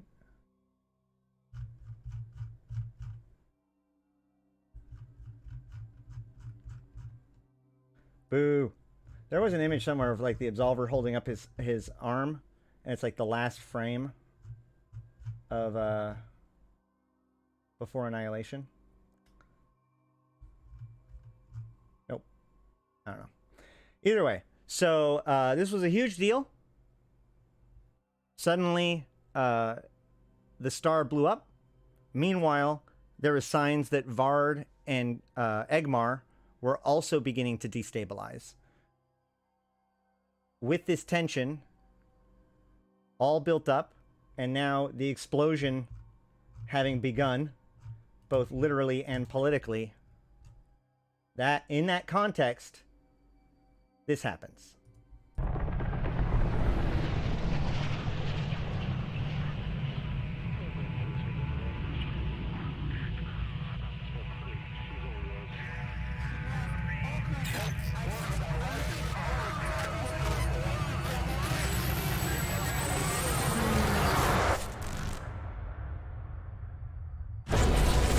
The region is still coming to terms with the catastrophe in the system of Turner, with devastation on a staggering scale. Initial estimates of fatalities are reported to be in the millions, with complete loss of life on Turner 1. Evidence points to the catastrophic failure of the Amar-built stellar transmuter, sparking condemnation across New Eden. Further increasing tensions between the Minmatar Republic and the Mar Empire are now at breaking point, witnessed by a sharp escalation of skirmishes. Diplomatic negotiations between both sides have all but collapsed.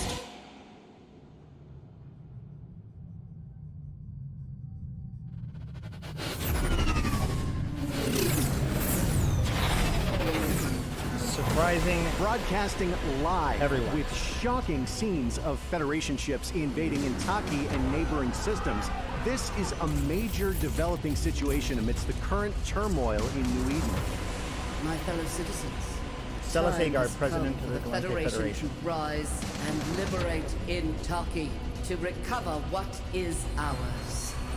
These worlds and the people of the Kaldari state are being slaughtered in this outrageous invasion. We stand ready to confront any aggression against the state, and the combined military of the Minmatar Republic will repay our enemies in kind for this mass murder, for it is the sacred obligation of every subject of Holy Amar to reclaim the stars and rise up for your empire. President Salas Agard, in the largest violation of the Militia War Powers Act of YC 110 that has been tentatively holding the peace since the events of the Empyrean Age, announces the invasion of Intaki and surrounding constellations. With little to no warning, sinusoidal fields begin appearing throughout the entire those two constellations within the Placid region, and invaded by the Federation Navy. This is not the same as militias. The militias were allowed to argue over these systems. These militias were allowed to fight over the systems. The Empyrean proxy war was the way that the empires managed to stay out of fighting each other directly. There was a tentative peace that was created by the Emergency War Powers Act by releasing the fate of these systems to the Capsuleers and our conflict. By doing this, they have completely breached the Emergency War Powers Act. Up until this point, no actual Concord treaties have been violated. This was a violation. Concord's treaties are no longer being applied. As I said, this was not the same as the Navy. This wasn't just a matter of the militia being allowed to take it back. The Federation came in, dismantled the infrastructure hubs that were there, and put up their own. This is a huge fucking deal.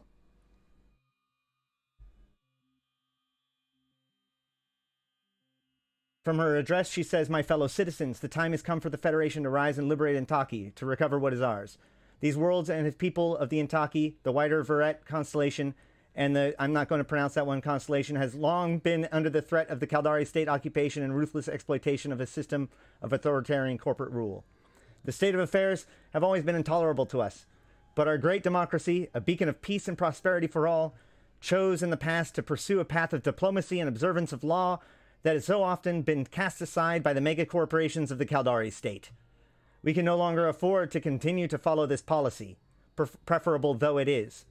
Wise as it would be in normal circumstances, the long history of the megacorporation exploitation of Intaki in the wider Placid region is one thing. Now, though, we see that the tragic events of the Turner system, we face the potential of total devastation of Intaki and many other worlds peopled by our citizens. I judge this threat far too grave to acquiesce before. With the advance of the federal... I judge this a threat far too grave to acquiesce before... With the advice of the Federal Security Council, Military Commission, and leading members of the Senate, I took the decision to act. When I was elected to this great office, when I became your president, I promised to make place the highest importance of achieving peaceful coexistence with our neighbors, and total and implacable resistance to those who would destroy our way of life. Sadly, to fulfill this promise, the actions I authorize today are necessary, and if they prove insufficient, you may be assured the Federation will act again. Now, Celis Agard has close connections to the Intaki Assembly. The Intaki delegation to the Senate were pivotal to Celis Agard achieving her victory in her infrastructure bill a year ago, which was arguably where she got the money to do all of this buildup to make the invasion. So it's not just a skin deep, as you would think, and it's not a matter of... It is currently unclear of whether or not the leadership of the Intaki are willing to do this, and how much of the leadership of the Intaki have been manipulated by both sides fairly significantly. So how the Intaki feel about all of this is also kind of unclear, although complete forceful military occupation is probably not really that exciting. As you can see behind me here, this is but one of the military facilities within Intaki right now, with more sites coming under construction.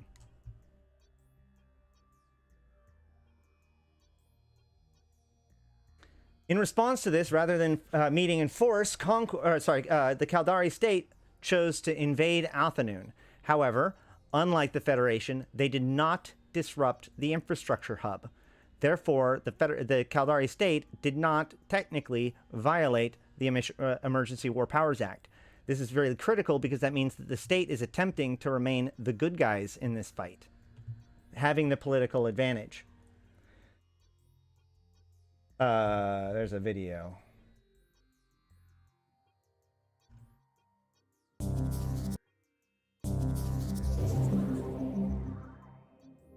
The Caldari Navy has deployed significant fleets into the long-disputed system of Athanon in the Placid region. The few Galente Federation scouting elements in the system are being overwhelmed by vastly superior Caldari forces. This move by the Caldari Navy to further secure strategic objectives in Athenon is seen as a direct response to the Federation's dramatic and massive 8th of November invasion of Intaki and neighboring systems in the disputed region. President Celis Agard has claimed the massive invasion was necessary for the security and liberation of the home system of the Intaki, a founding nation of the Galente Federation. Chairman Akimaka Saraki of the Caldari Chief Executive Panel branded the Galente invasion outrageous, and the CEP swiftly authorized the response of deploying a major Caldari fleet into occupied Athenon. The Athenon system has seen much conflict in the months since the discovery of a secret Edencom station orbiting over a Triglavian research facility on the surface of the fifth planet. Under orders from Executive General Heika Torigo, Capsuleer militia fighters acting on behalf of the Caldari state have managed to maintain their control of Athenon and the wider Surthold constellation for months. During this time, the Caldari have constructed a new stargate into the system and completed initial recovery and research of Triglavian technology. The increased Caldari Navy presence in the system has foreclosed Galente efforts to construct their own stargate and further curtailed the operational freedom of Federation forces. The race to acquire Triglavian technology located in relay sites scattered across Athenon and surrounding systems has been brought to an end by Caldari Navy firepower. This Caldari state counterpunch leaves their scientists and technical experts with a major, perhaps decisive advantage in researching this Triglavian technology. Although the Caldari state has swiftly demonstrated its willingness to act in response to the Federation's invasion of Intaki, few believe this will be the sole extent of Caldari action. The Caldari Navy continues to be on high alert, with a large number of ships shifting back to staging positions after initially following a counter-invasion plan aimed at protecting the core of state territory. Many continue to ask if the Caldari intend to further confront the Galente in the Placid region, and perhaps even in Intaki itself, or if the dispute can possibly be resolved without escalation to full-scale interstellar war. In Turner, the effects of the extreme stellar event that disrupted its star are still being felt throughout the system. The planet of Turner 1 and its orbiting station took very significant damage, with the planet being blasted to a scorched remnant and all life extinguished. In the event's aftermath, high levels of unstable wormhole activity have emerged across the star system. Scientists believe this activity is likely to continue as a permanent consequence of the catastrophic failure of the Amar Empire's prototype stellar transmuter experiment. In light of the devastation seen in Turner, the Minmatar Republic's Tribal Council have authorized shutdown procedures to begin at the two remaining stellar transmuters controlled by Minmatar forces in the systems of Egmar and Vard. The prototype transmuters were originally deployed by the Imperial Navy in Amar-occupied Minmatar systems. Evidently, this was done with the purpose of testing reverse-engineered Triglavian technology. The Amar Empire has claimed to have gained enough knowledge from its experiments to move to the next stage of technological development.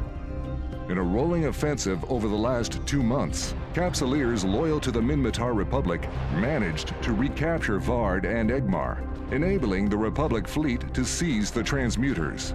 With further militia assistance, the Minmatar have rapidly caught up to the Amar and acquired sufficient research data to complete their own initial stage of development. Together with additional observations made of the Turner catastrophe and the crucial data gained by Minmatar Capsuleer efforts, the Republic believes its control of the transmuters is such that it can safely power down their operations. Having completed their research, the Minmatar clearly intend to reap its benefits while preventing further stellar catastrophes. This is Alton Hovery, reporting for The Scope.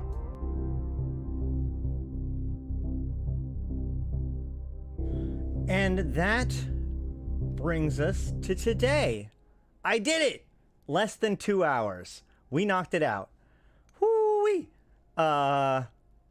So where we're at right now is the two transmuters are still online and going. We're monitoring them. The system of Intaki is continued to be built up. It is in active production, as I said. There are construction sites that are still not complete. In the other, when it was in Amy and Sam, it took a couple of weeks probably for a construction site to complete itself. So we're not 100% sure what they're going to become. So far, all of them have become just massive fortifications, but they could become as much as like new stations or whatever. Also, there is a clear indication that there will likely be more to come, especially from the state. It is worth noting that the Triglavian data was collected by the state, and they completed their investigation. And the state and the Amar have agreements that they don't seem to be wanting to bring to light right now. So chances are that there is a thing going on between them that is going to piece together the events going on in Othanoon and the events going on with the transmuter. So what do I think is happening? These transmuters are able to change the conditions of the stars that they are put on. They can add certain status effects, and they can even alter the system enough that different kinds of ore spawn. If you go to Pokfin, where the transmuters have been the most dramatic, the abyssal ore is spawning there: Rakavine, Besnazine, and Talassonite. This ore has large amounts of both high-sec and low-sec ore, and even some null-sec ore in it, or minerals rather. Therefore, if you were to use this transmuter in order to get that, you could potentially mine that ore in nullsec, but you might have to sacrifice something else. I believe that what we saw in Turner could very well be what happens when one of these things blow up. So it's going to be worth watching what happens to Turner as time goes on, and what happens with these other two transmuters as these empires experiment with this Triglavian technology. There's a lot more to talk about. There's a lot more pieces to all of this. There's the Stargates. There's the use of Triglavian technology in the construction of the Stargates. There's the whole Stargate program from a year ago, the Trailblazer thing, and all kinds of different rabbit holes that we avoided in this entire explanation. But I wanted to make sure that we got to the end where we are right now as effectively as possible. So I hope that you appreciate that, and I hope that you enjoyed it. If you have any questions or anything, go ahead and leave a comment down below. And even if you don't, make sure to leave a comment, so that way you might win 200 Plex.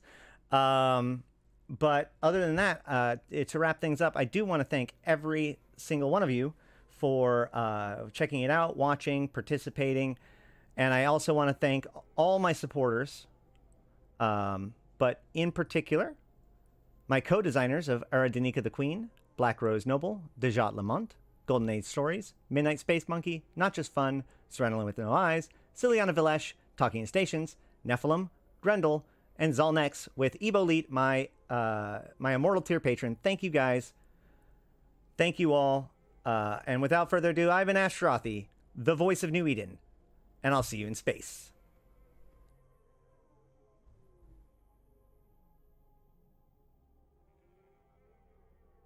I'm not going anywhere. I'm not going anywhere. All right. Nope. Not going anywhere. Not going anywhere. We still have time.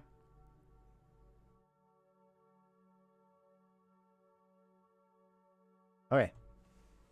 Hi. All right. So that was the presentation. I wanted to give an opportunity for questions. Hey, thanks, Mad Hatter. I am going to play an ad because I didn't play an ad the whole time, though. So I will say, I know you guys can skip it and all that stuff, but realize I don't get paid if you do. So we will be very boring, and when you guys get back from the ad, let me know.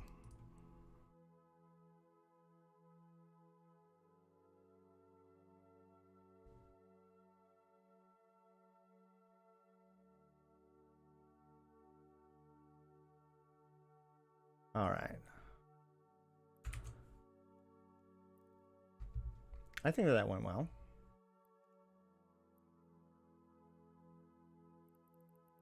Let's see.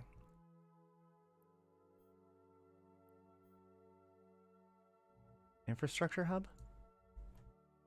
Warp drive active. French ad. Wild.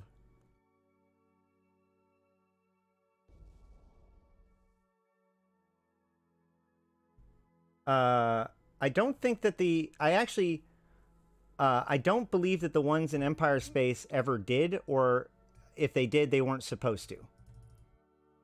Because it kind of makes sense, right? That the exotic matter is pulled up through the wormhole on the Pokvin side, but not on the Eden comps, or on the other side. They just shut it off. Hey, welcome back. All right, yeah, we're going to do some Q&A or just chatting or whatever.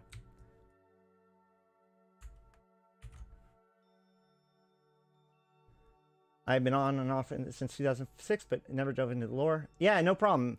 And I really wanted to show this to you because one of the things I really wanted to highlight during this video was the fact that all of this is the events that have been happening, right? Shadow of the Serpent event, Easter event, you know, Guardian Gala. And I think that a lot of players take each individual piece and take it as like a one-off and a just like justification, you know, like just it's a video game lore, right? Who cares? It's just a reason to go hunt eggs. It's just a quirky story, you know, a little thing that happened. But my goal was to show that, in fact, no, all of these different pieces come together in a cohesive story, insofar as, like, you know, things that happen are a consequence to the next thing, etc. You know, these aren't necessarily lost plot lines. What is a throwaway line in 2018 comes back to haunt us in 2022. So I encourage people to look into it, like the quote from Drop Bear that I read at the very beginning, right? It may not make sense at first, but nothing is an accident. Every word is intentional. So all you guys who stuck with the ad, I do appreciate it. Yeah, I do have a lot of other lore videos and such on my YouTube. I recommend, in particular, I have the Who Are the Triglavian videos, as well as the Who Are the Drifter video, which I put on Talking Stations,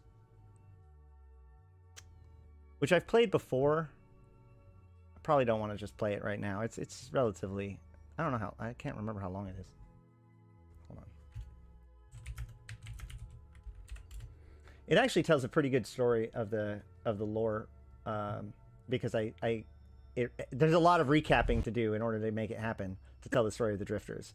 You guys want me to play that video? I can. Otherwise, I can just link it and you guys can watch it in your own time.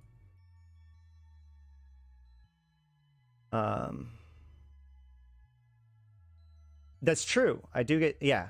If you're a YouTube Premium, not only do I get paid, but for, you know, I think that YouTube Premium views are actually worth more than for the ad. So rest assured, if you're just being here as a YouTube Premium member is helpful. Thank you.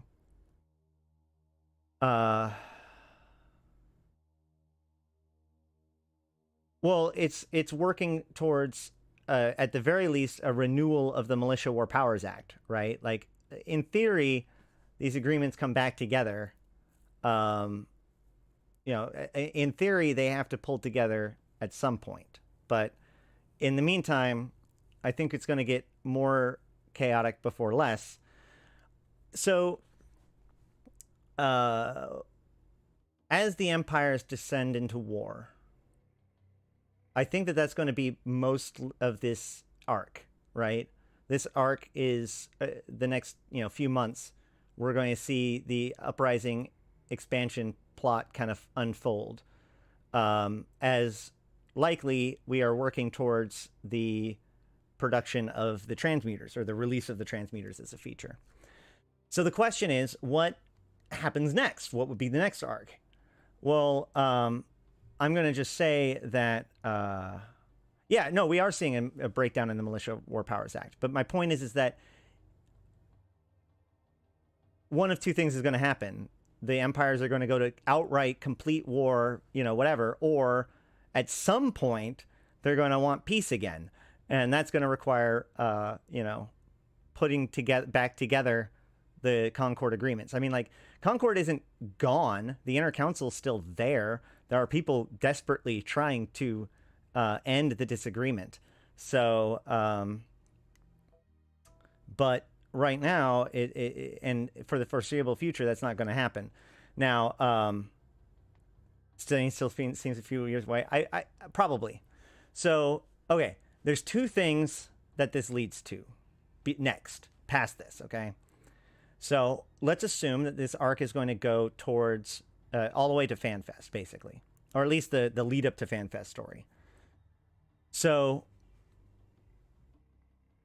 there are two things that come up after this. One, CCP has indicated that they want to expand this new faction warfare system to include other groups and other possibilities,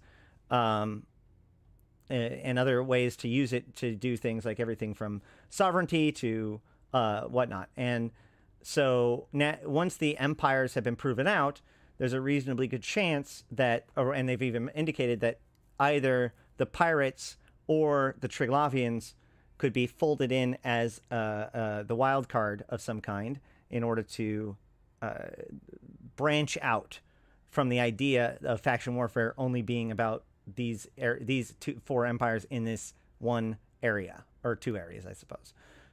So, and of course, as I've said, that triggers by Tash Murkon, the Amar house, invading Stain, which they've been setting up for. However, that, as it was pointed out by Marcus, is probably the further away one.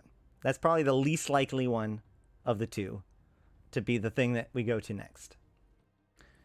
The shooter, on the other hand, is already doing signups for its big testing, his actual public testing, closed alpha or closed beta, or one of them. So that makes FanFest a reasonably good time to finally give us more information about the shooter. Now, obviously, I've said that about every single FanFest and presentation since probably 2016, but this really does feel like that CCP is prepared to do something with this. So, as it was noted in the chat, there's a lot of stuff going on that involve planets and that involve being on the ground, foot soldiers, the Angel Cartel hijacking a facility using shock troops, the Triglavian facilities on the storm planets. There's all these different locations and things that they're increasingly showing us. Now, cautionarily, there is a piece to this, which is that it could just simply be that CCP has an interest to expanding the universe, which we know they do, and that building such things in game would be extremely difficult and time consuming and resource consuming, but being able to get the technology far enough along that they can show us fragments of, slices of life in various ways, in videos and such, in scope videos, and making sure to continually broadcast stuff like that, so that way we can get a sense of what it's like out there. That could all be all this is. And to a certain extent, it's all but assured that is, at least in part, what they're doing. However, a lot of this plot, especially the shift towards... do you think there's something important about storm planets and Trigs? Since Invasion Chapter 2, the Trigs have been kidnapping people and moving them to otherwise impossibly hostile environments and attempting to experiment on them to make them compatible. With potential of all-out war and potential Capsuleer Corps allegiance to be able to affect faction warfare, do you think that they may expand faction warfare in the null sec? Yes. So it really seems like if this goes well, this system, the rules of faction warfare, will be iterated on and will basically, affect So now, the rules of like front lines and all that stuff apply whether or not it's a faction warfare system or a sovereignty system or whatever, right? Like you could just use this system if it ends up being good. It's just different objectives that gets victory points, blah, blah, blah, blah, blah. But ultimately, there's just factions, and when factions boundaries touch, there are war zones, right?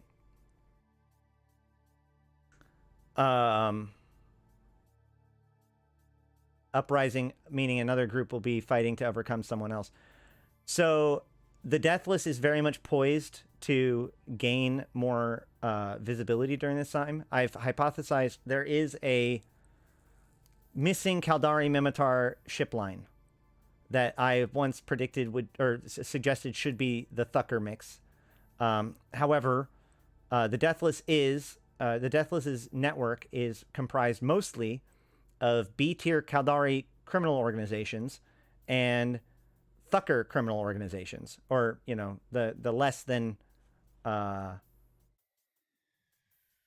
scrupulous Thucker organizations, like the Sekal clan.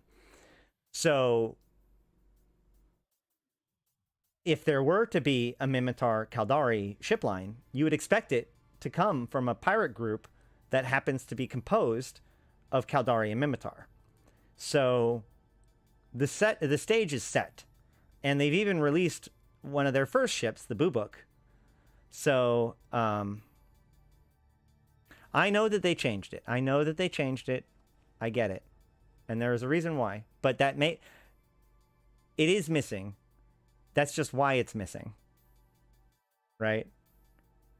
The fact that it was supposed to be, or the SOE slotted into that very well, and probably should have been, but ended up becoming Caldari Min because there isn't enough of the... Wait, hold on, what?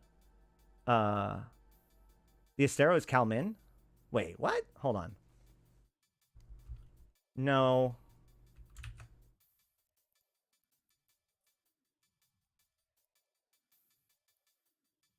Galente Amar.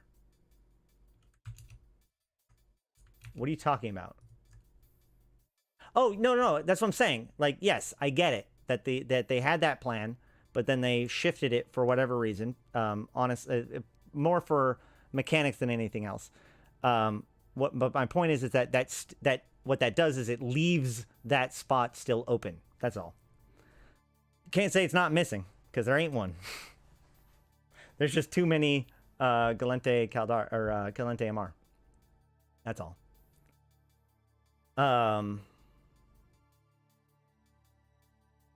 Also, there's a lot to the story of the SOE stuff. If you've got information about the SOE stuff, I would like it if you liken it to me. I have some stuff also. There's some good... Has there videos on the Astero? Please send me that. I do know that Ravis made a really good blog back in the day breaking down the names of the SOE ships and all of the symbols, all of the corporations that are on the SOE ship.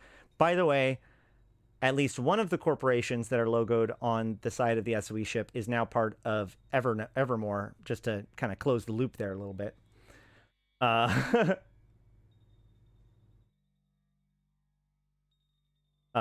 Yeah. Where was I? So I think that the Deathless will emerge as another pirate group more. I just don't know exactly when. So I suspect that what we're going to see is the shooter kind of announced at FanFest, and the next arc be about the clone soldiers and all that stuff, and really ramp up towards what the shooter is going to be, right? Propel Dynamics are the people who got purchased by Evermore.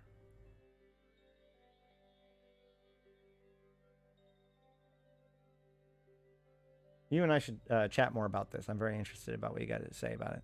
That's the thing, is that there's so much to do with this game. Everybody says that, like, oh, there's, like, CCP ignores all this stuff. But the problem is that we ignore all this stuff. There's so much shit out there to piece together that, like, either people don't know or have forgotten. Like, it's crazy stuff. can you DM me stuff on Discord? I'll get to it after the show.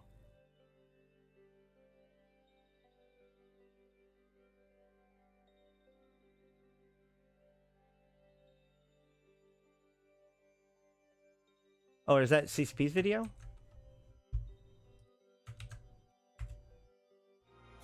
In this ship. Yes, the Boo Book. Oh, hey, look at that. In this ship's spotlight, we're going to take a look at the Astero-class exploration frigate.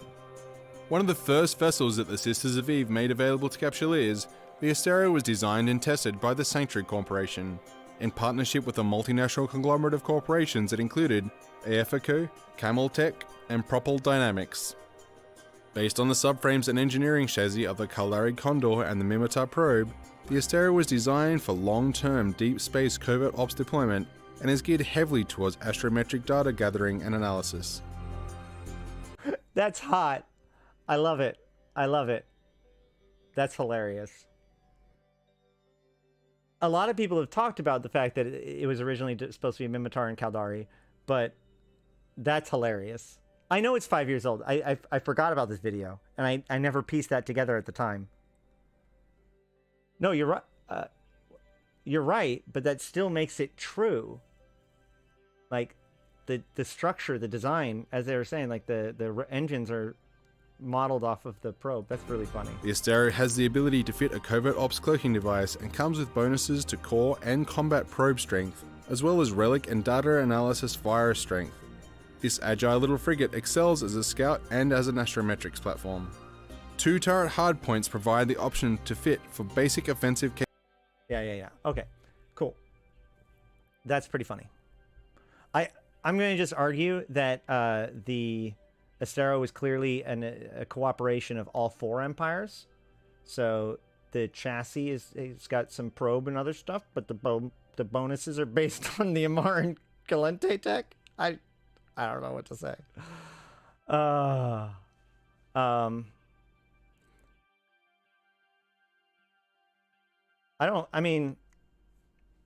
think that the SOE are probably going to stay the way that they are. And Concord is special because it's like the SOCT designed to interface with everybody. I don't know. I don't think that we would see a development of more SOE ships. If anything, we would see airships now. Because the SOE have learned their lesson when it comes to doing their research in-house. So, the air laboratories will take care of that problem for them.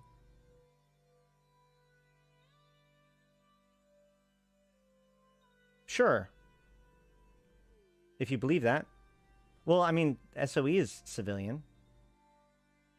Oh, no. I see what you're saying. No, there are 2 branches of air. There is the capsuleer training side, but then there's the air laboratories, which is advanced technology. We haven't seen anything out of them yet.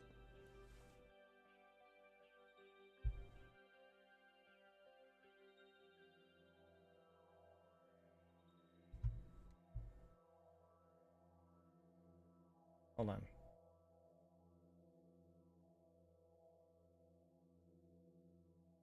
Right.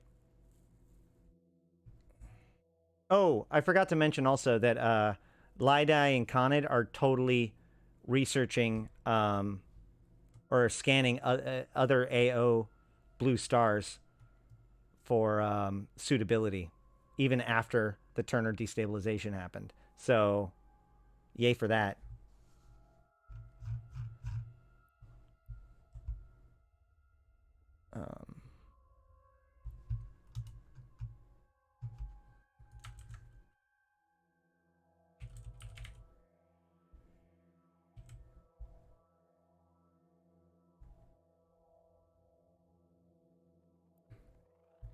One on the High-Sec island of Iridia? Yeah. Which is important because one of the things that we didn't touch on here is that Celis Agard, like, a lot of people would think that Celis Agard might be peaceful. Obviously, that has been dispelled. But, I mean, if you think about it, her entire platform is about how neglected the border systems have been and how they need to secure their borders better. Like, that was her entire presidential platform.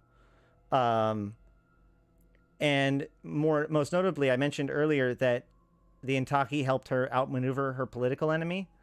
That outmaneuvering was her being able to veto the Belleron bill, which would ban capital punishment. So she did a bunch of political maneuvering to stop the bill to end capital punishment. So the bull-cut butcher is someone to watch.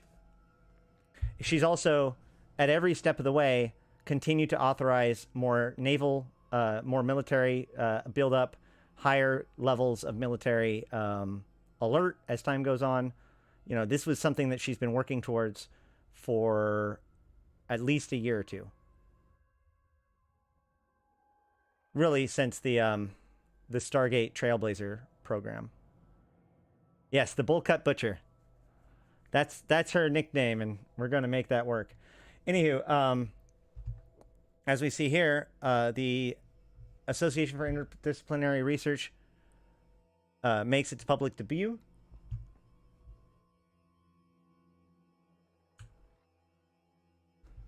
Down here it says,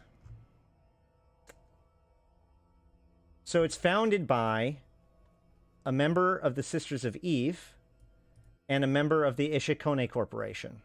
Okay? The Ishikone Corporation are part of Combine TNR. Combine TNR have the contract to build all of the air stations.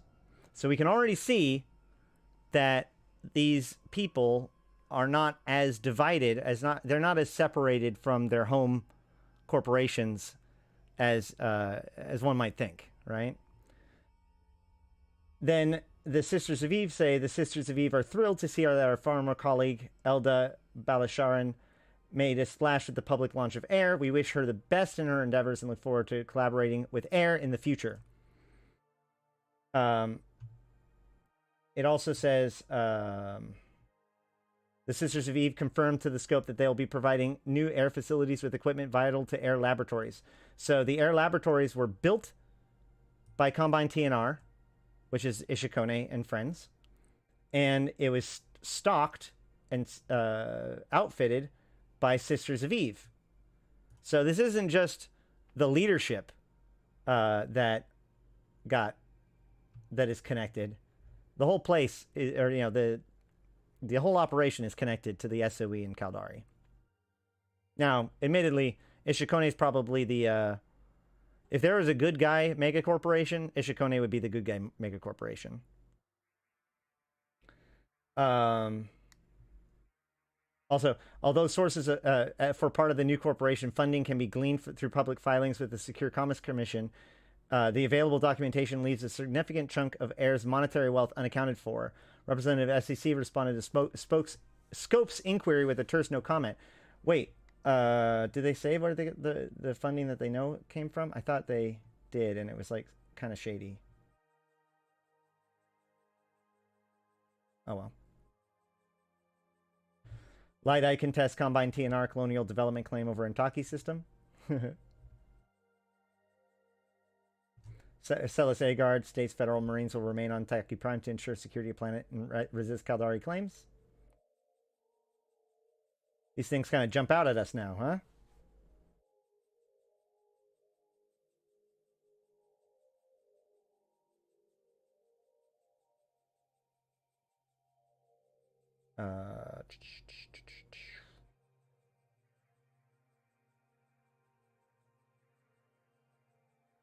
Edencom. Derail anti-AI division increased funding following the successive operations and increased AI threats.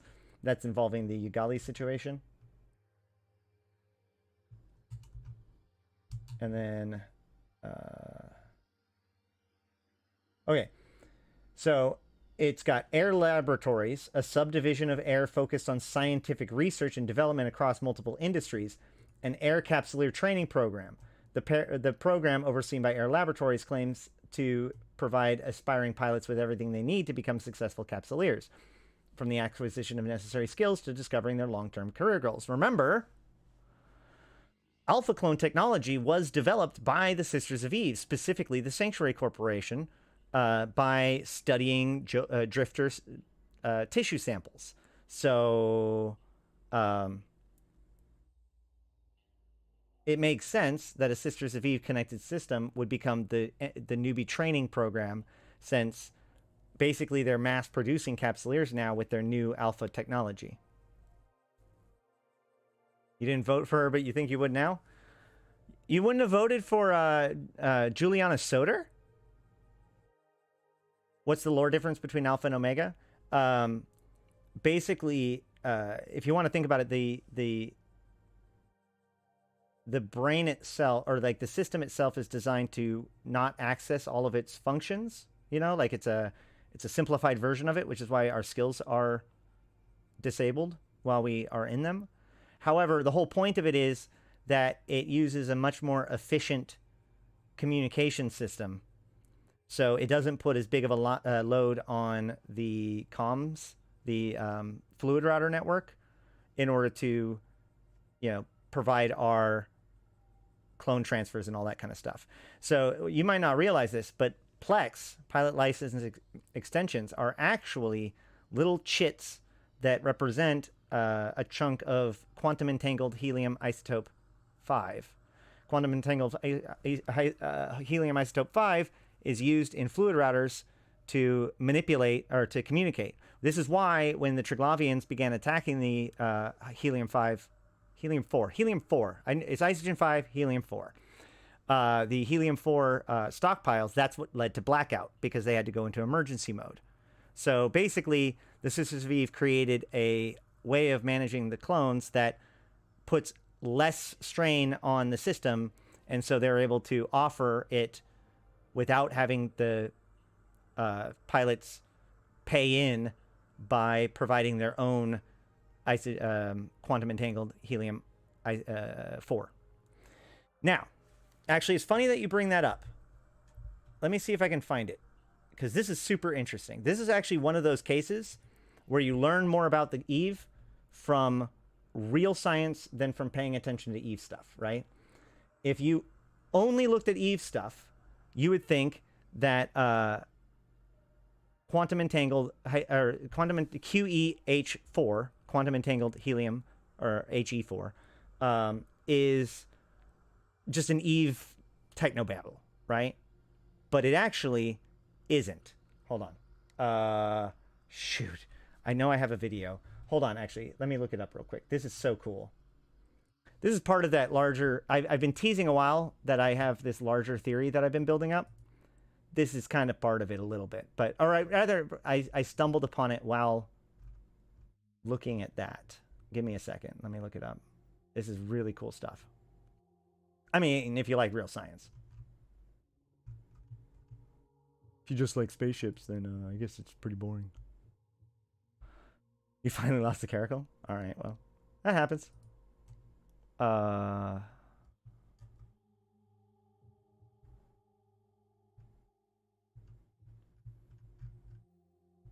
Did I post that video here? Of course not. Damn it. I'm going to have to find it. All right, well, I can't find it. I'm not even going to try to hunt for the video right now because I don't know what keywords it would take for me to find it. But basically, the way it works is quantum entanglement occurs because you can bring particles to its lowest state, and when it's at that baseline state, if it gets all the way to there, it sticks there. I found it while I was researching zero-point condensate. Hold on. Helium-4 is super, super interesting stuff. It's used for diagnosing cancer patients, apparently. Okay, so it's a stable isotope of helium. It is by far the most abundant and naturally occurring isotope. Where is it? Oh, that's what it is. It is the world's only known, I think, superfluid. So basically, if it gets cooled to negative 270 degrees Celsius, wait, what? No, 2.17 Kelvin. My bad. Yeah, basically as close to absolute zero as we can get, then something very interesting happens. Helium-4 becomes a superfluid, which means in this state and situation, mechanics nor the nuclear or electrical models, in this state is called a Roland film. Strange behaviors result of the big scientific word, relation, and cannot be explained by the current model of classical mechanics nor by nuclear or electrical models. It can be understood by quantum mechanical phenomena. The total spin of helium-4 nucleus is an integer 0, and therefore is a boson. The superfluid behavior is now understood to be a manifestation of the boson-Einstein condensation, which occurs only with the collection of bosons. In theory, it is theorized that at 0.2 Kelvin at 50 atmospheres, solid helium-4 may be a superglass. So the idea is that liquid helium-4 means it has been super cooled, and it enters into a point of quantum state. Basically, it has to do with spin, right? And the stability of the spin of the particle. Not spin as in like turning, but like spin as in like quarks have spin, right? And yeah, I know, right? When you get to supercooled, that's what it was. Once you supercool it, it becomes a fluid, and every atom within the superfluid becomes in sync with each other. Right? So you actually can't change one without affecting the others. They basically become quantumly locked with each other. So then, if you take those and you separate them, they're quantumly entangled, right? Now, it doesn't matter the distance between the two of them. If you alter the spin on one side, it can be read as on the other simultaneously. This is what quantum entanglement does. Spooky action at a distance. So in theory, if you can control that, you can send those changes as positive and negative signals. At that point, you have binary. At that point, you've got connection or communication. That's how our fluid routers work. So actually, if you go to the universe web portal, this is a great example of like, people underestimate exactly how mind-blowing the lore of EVE Online is.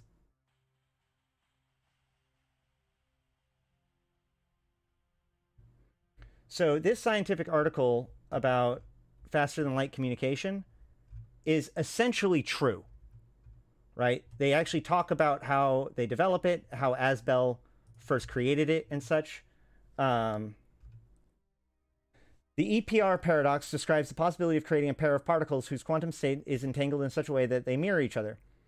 For example, a pair of particles with position and velocity given blah and blah, i.e. a pair of particles that at any given time are at the same position, but exactly opposite velocity vectors. After some time, the two particles would be separated by a large distance, and measurements could be done on each of them independently. Now, by measuring, say, the position of particle A and the velocity of particle B, the EPR paradox states that you would thus have determined the exact state of both particles, thus violating Heisenberg's relationship. But later experiments confirmed that Heisenberg's principle, thus making the Heisenberg principle, thus making the EPR paradox void, to the surprise of many. Mathematically, this didn't cause any problems. Blah, blah, blah, Where's the breakthrough? This is precisely where Lee Asbel took up with the problem. There's a rare insight leading to a breakthrough. She argued that even though the output of the transmission was pure noise... Oh, here. This was immediately suggested as... Hold on. There it is. From a physical point of view, it was more difficult to comprehend as it seemed to imply that the state change propagated instantly between two particles. This was immediately suggested as a way to create faster-than-light communication. By measuring the measurements of on the particle, it would lead to an instantaneous change in the remote particle state, thus transmitting one bit of information. A detailed mathematical analysis of this scenario, though, showed that due to statistical nature of the quantum particle, only noise would be transmitted, thus laying to rest those speculations for millenniums. This is precisely where Asbel took over the problem. She argued that though the output of the transmission is pure noise, the structure of the noise can be used to encode the information. Indeed, it is well known that the bifurcation of blah blah more mathematical terms. The process was thus the following. A byte of information is mapped to an additional condition of the logistical map leading to a chaotic attractor. This noisy sequence is then used to modulate the measurements done on a sequence of entangled particles. At the same time, on the other side, measurements are made on the particles and a noise sequence is extracted. Minimum entropy analysis is then done to determine the initial condition from which this series had been generated and thus map it back to a given byte of information. Note that in this case, the noisy sequence sent is totally uncorrelated to the one measured. What they do have in common is to be from the same chaotic attractor, and that is the information that actually gets transmitted instantly, regardless of distance. As stated before, the theoretical result was originally considered to be too incredibly true, blah, blah, blah. The result of which is the familiar fluid router, which forms the building block of universal communication. The only limitation of the communication system is the capacity of the channel. Indeed, the manufacturing of entangled 4HE superfluid is an expensive process. This is all true. Like, this is all I mean, like, obviously Asbel hasn't sorted it out yet, but, like, this is good science.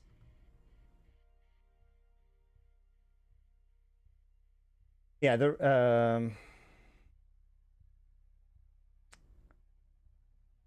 specifically shows another old physics theory, blah, blah, blah. Heisenberg uncertainty principle, believed to be named after a place or a person. Oh, yeah, because they still have to do that, right? Because they're using... they're still using the name, but the empires no longer remember where the word Heisenberg came from. They just know that it's called the Heisenberg uncertainty principle. That's what they mean by, like, these the culture echoes through the past, right? Or from the past. So these guys have it's believed that he was from, that it was named after this old guy named Heisenberg. Yeah.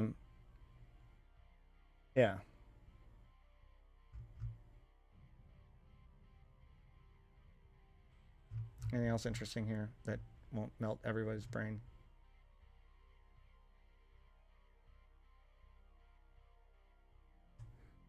Yeah. I found a cool, there's a good YouTube video. I can't even remember, but it was like an like science channel, like a real educational video that was talking about all kinds of different stuff, and they get into superfluids, and they talk about the whole, like, oscillating state thing, and how basically the unique property of helium, that as it's brought to absolute zero, it locks in and becomes a fluid known that is a superfluid, and it's done with He4, which immediately jumped to my, like, I was like, wait a minute, what? Hold on, what did you just say? Rewind. So let me see.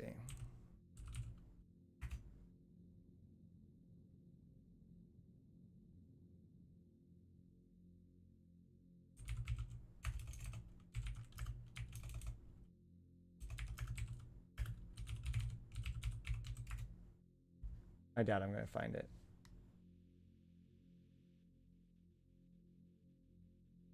Oh, right.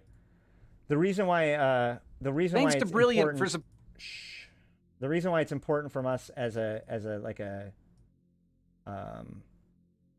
in the modern day, the reason why this is important is because superfluids are frictionless.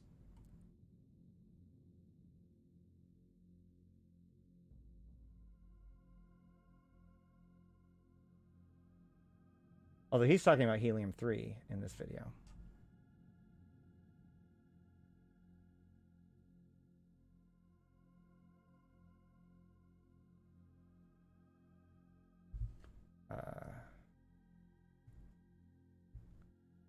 Yeah, so he's talking about how they can pair up. There was one with a diagram, though. Yeah, here he goes.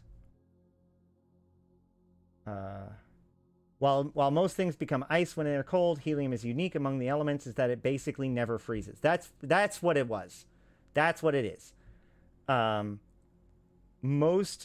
Every other element eventually locks in to a solid state. However, helium does not. It can be brought basically to absolute zero and remain a fluid. And then in that state, because it's so low energy, it gets locked in its low energy state.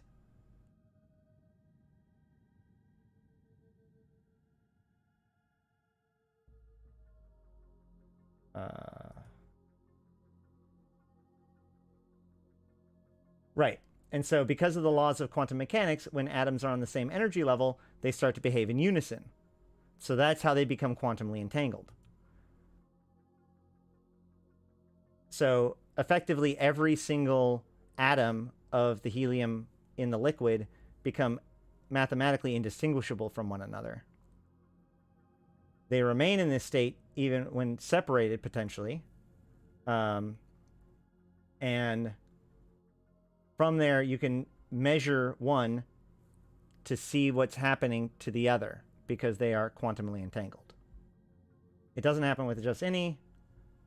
Here it is. Don't work with just any helium atom. It specifically needs to be helium-4. Helium-4 has two protons, 2 electrons, and 2 neutrons, and that configuration means that the atom behaves like a type of particle called a boson, which is known for its ability to occupy the same energy level as its neighbors. Only these... Did you catch that? Did you catch that? It can only be helium-4. That's why our fluid routers use 4He. Not just technobamble. Sorry. I know. Big, No, it can't be red because that implies communication? What do you mean? Hold on, what? Let me look. Let me look at what's been saying.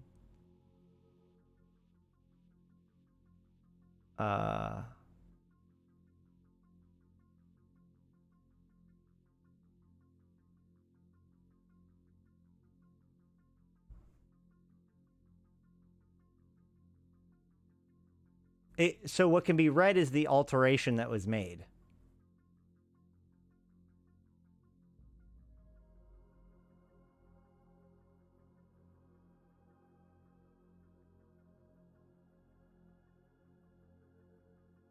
Right. We don't have the way, we don't have the capacity to actually make and use quantum or helium-4, I think, or superfluid helium-4.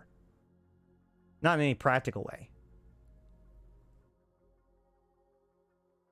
Tachyons are a big one that show up. But there is a lot of real science to EVE. Everything from the stars that the Triglavians were going after. Let me show you that one.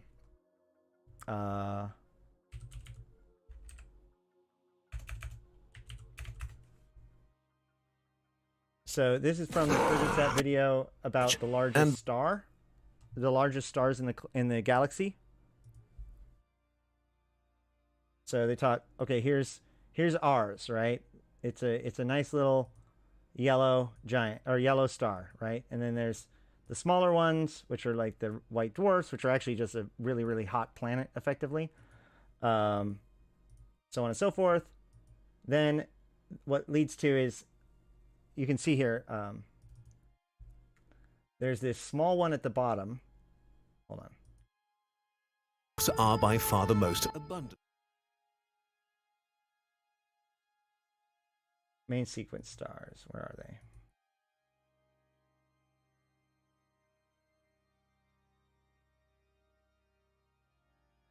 .86% of all its mass.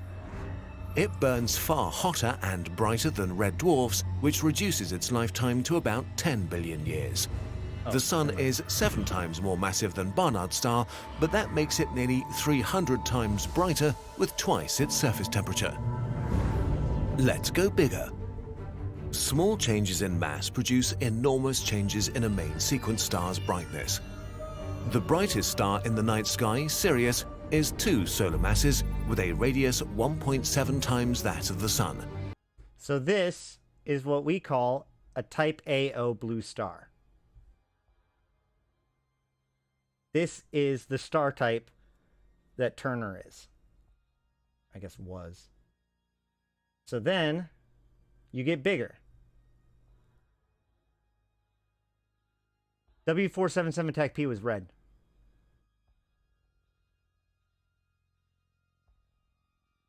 So now we go.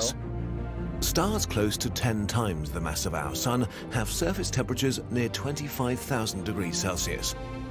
Beta Centauri contains 2 of these massive stars, each shining with about 20,000 times the power of the Sun. B0, that's a lot of and power this is coming O1. from something only 13 times larger, but they'll only burn.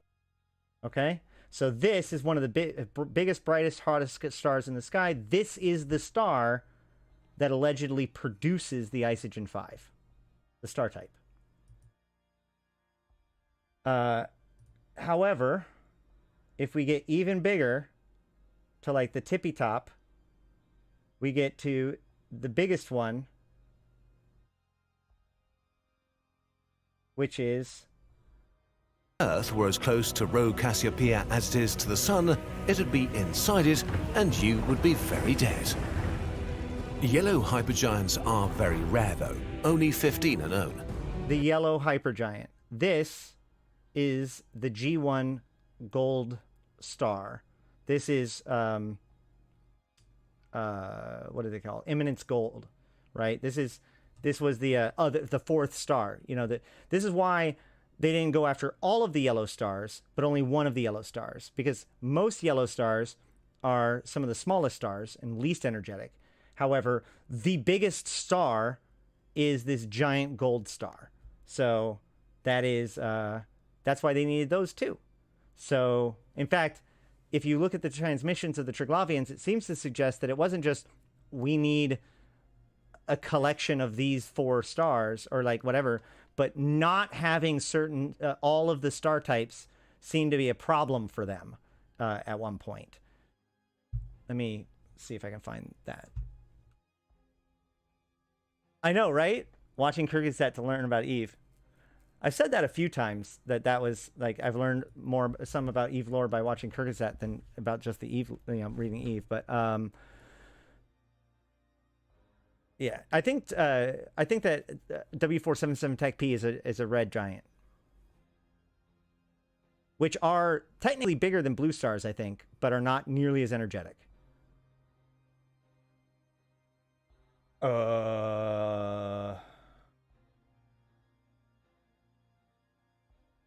What was I about to talk about?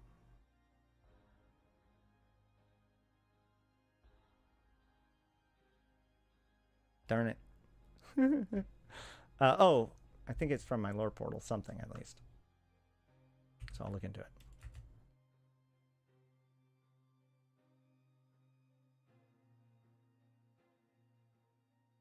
Oh, Precursor Crisis. That's right, the messages.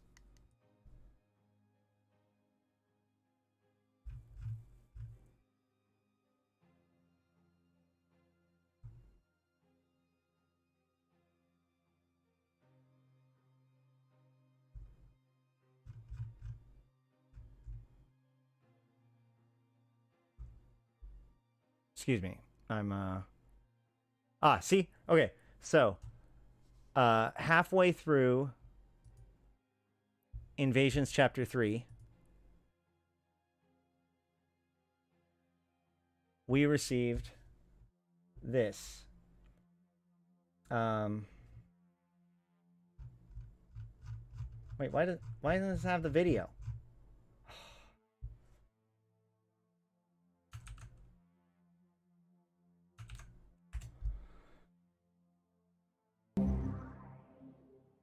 Saved is the one common thought shared by the people living in Sumi as large Edencom defense and construction fleets take up positions in the system. Declaring that the system shall be an impregnable fortress, Edencom Provost Marshal Kasia Valkanir has promised that under no circumstances will the Triglavian invasion forces be allowed to achieve victory against this Edencom stronghold.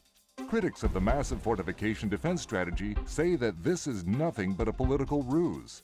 They claim that showing off excessive force in a system under no serious threat is intended to shift the focus away from Edencom failures to protect the systems of Rerevos, Vale, Sakinta, Nalvula, Arvosaurus, Harva, and Ichoria, which are now completely under Triglavian rule. The fate of the inhabitants of the occupied systems remains undetermined. Complete silence has fallen over the Amar system of Rerevos since the apparent capture of all its major underground settlements by Triglavian forces. The few surface spaceports are clearly lifeless and show the scars of fighting and heavy damage from orbital bombardment. There are growing fears that the population has been completely exterminated, although evidence of such an outcome is not conclusive. The situation in the Galente system of Vale is very different. Although a Federal Marines base on Vale 2 was obliterated from orbit after its defenses fired on Triglavian overflights, the invaders have held off their ground forces from the major population centers. It is speculated that Triglavian doctrine takes a total war approach, leading to eradication when they are challenged by serious opposition. This strategy may be aimed at encouraging settlements on future conquered planets to surrender without resistance. Edencom has described the Triglavian tactics as nothing less than a terror campaign and urged continued construction of planetary defenses. The Amar Empire and Kaldari State continue to support Edencom's overall strategy, despite growing disquiet over the scale of the losses so far. President Celis Agard of the Galente Federation has also repeatedly emphasized the importance of Edencom to New Eden's defense. Minmatar Republic forces fighting in conjunction with Edencom and loyal Capsuleers have successfully defended almost all Minmatar systems attacked by the Triglavians. The few Minmatar systems where Triglavian victory has been achieved appear to be occupied by limited resource gathering expeditions. As the war has raged on, the Triglavians have been fielding their vast world arcs in greater numbers, opening gateways for even more fleets to enter and spread terror across New Eden. The balance between the Triglavian and Edencom forces has proved delicate. Edencom and the Empires benefit from a vast population, huge industrial base, and a wealth of resources. The Triglavians' technology and ability to concentrate their forces and strike at will makes their invasion thrusts difficult to predict and formidable. Edencom's Marshal Valkanir has declared Capsuleer support crucial to the fight against the invaders, saying, When Scarcon went liminal, I sent a message to Delegate Zero simply saying, "You're welcome." It is my firm belief that more systems would have fallen to the Triglavians without the loyal Capsuleers of New Eden. We have secured dozens of systems due to their vital efforts. All of New Eden owes a great debt to Capsuleers fighting for Edencom. In closely related news, Edencom scientists monitoring Triglavian manipulation of the Rerevos star have reported the detection of significant gravity. I didn't even know you could do that. Thank you, AR, for 5 gifted memberships to Spoons, Roach, Azareth, Arazith, yes, Coldwave, and Steve. Awesome. Congratulations to those who got it. Thank you very much to AR for that. That's really cool. Thank you, man. That's really good. 07 to you. 07's in chat. That's awesome. Thank you. Gravitational anomalies in that system. According to their preliminary analysis, the number of these anomalies has increased over time and may fundamentally alter the space-time topology of the Rerevos system.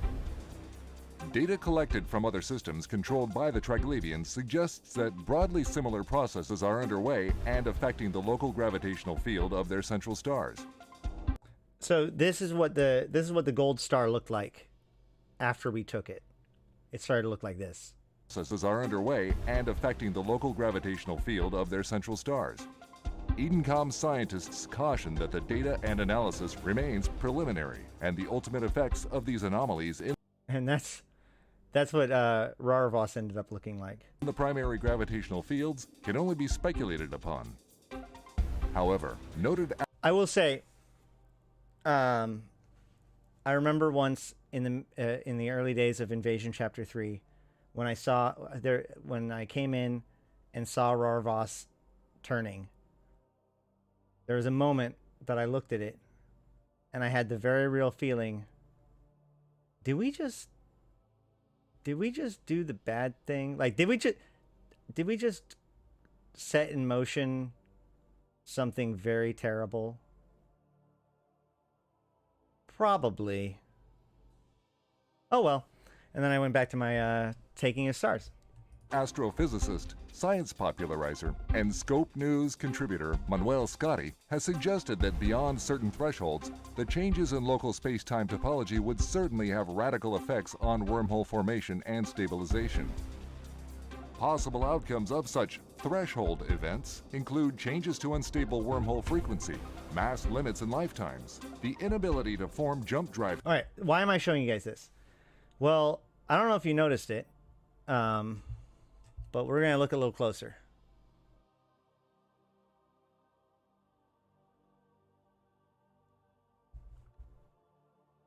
This time, let's read the ticker. Complete silence has fallen over the Amar system of Rarvos since the bombardment of apparent capture planetary of sites by Triglavians, condemned as atrocity warfare by President Agard, former holder of Rarvos, or Sorum, reportedly detained by Black Eagles following asylum request, which is pretty fun.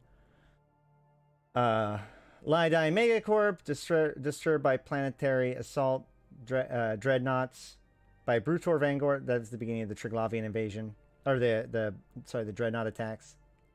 Basarkaiden Yun of the Mimitar Republic dismisses hypocrisy of corporate raiders. This happens a lot later than I thought it was. We'll skip. Concord Directive Intelligence Agency reports progress on cultural intelligence and analysis of Triglavians. There it is. There it is. Republic military securing southern Flossiswin 4. Oh boy. And in comes Triglavian text. Right? Isn't that cool? So if you translate that text, it reads, reflective communion of detached executive troika for sublimation of Poshlost flow. That's Zoria, by the way. Subornos Kybernauts glorify the flow of virage through liminal proving in now time. In other words, good job, guys. You're doing good for the flow of virage.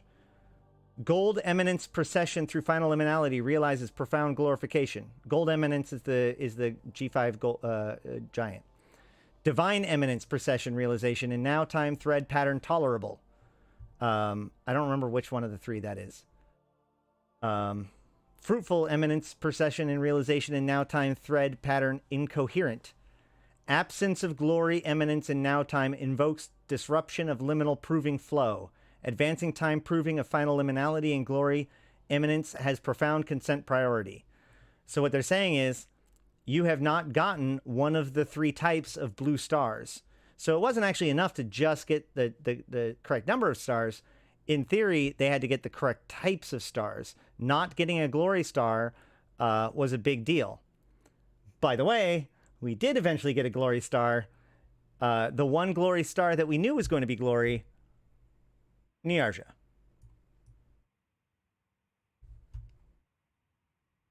This is how I knew that Niarja was going to be a big deal. You ready? In the early days of the invasions, before the invasions, the Triglavians sent in a series of scouts, and we intercepted their Rasnaborgs, which means like recon, right? So and in each of them, it showed information about the star. The category of the star, its eminence. So this is medium, eminence wane, all these kinds of things. And other stats that we haven't quite figured out all of them, or what they exactly mean. Like Rarvos, right? Rarvos was eminence fruitful. So the eminence fruitful that was referred to in the other one, it was Rarvos, right? But there's one star I've intentionally scrolled down from.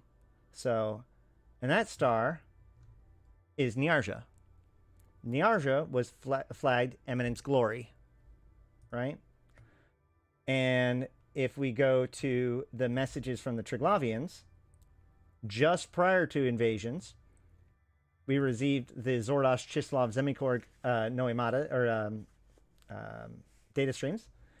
And in it, it says,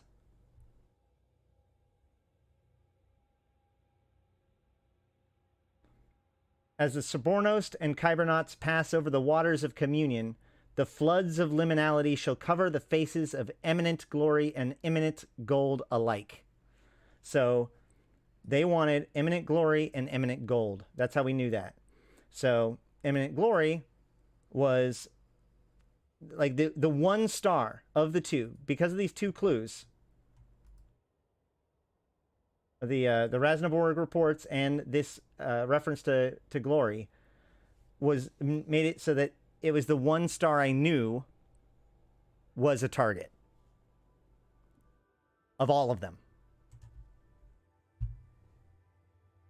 That's how, if you'd been paying attention since the very, very, very beginning, you could have potentially pieced these things together.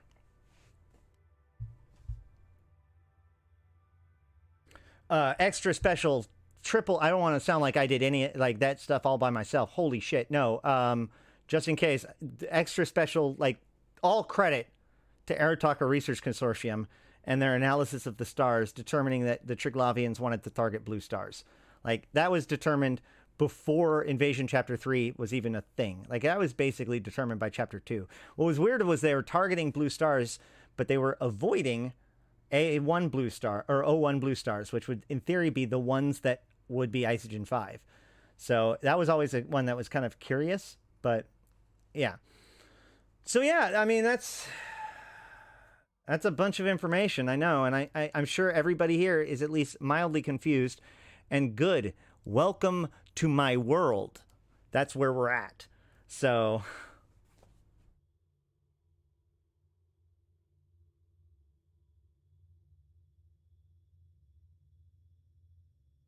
Turner Star is an AO blue star, which was, I don't know, in the report from Concord, it says that it only appears in O1 blue stars, but in another place it says blue stars, and all of the stars that are involved in the Apocrypha event, I'm pretty sure, are currently A0 blue stars. My theory at one point was that the O1 got blew up and like it became smaller, but I have no evidence of that actually happening. So AO blue stars have been related to the Apocrypha event as well. Is there an internal group only working on the lore of Eve? Yeah, I mean, they have a writing team. Delegate Zero is the main dude. How did the Trigs make Pokvin again? Oh boy. So, look, I'm going to be getting off soon, but I'm going to give you a little preview, okay? Because this goes into my theory about, like, the gravity stuff. In fact, let me see real quick. But this stuff is not complete, okay? So, it's a secret. Don't tell anyone.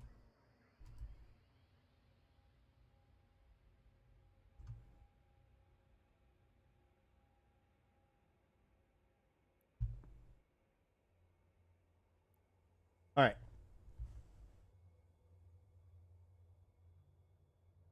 Blah, blah, blah, blah, blah, blah, blah, blah, blah, blah, blah. I write a lot. Shh. No, no, stop. What? No, stop. Shh. Hold on.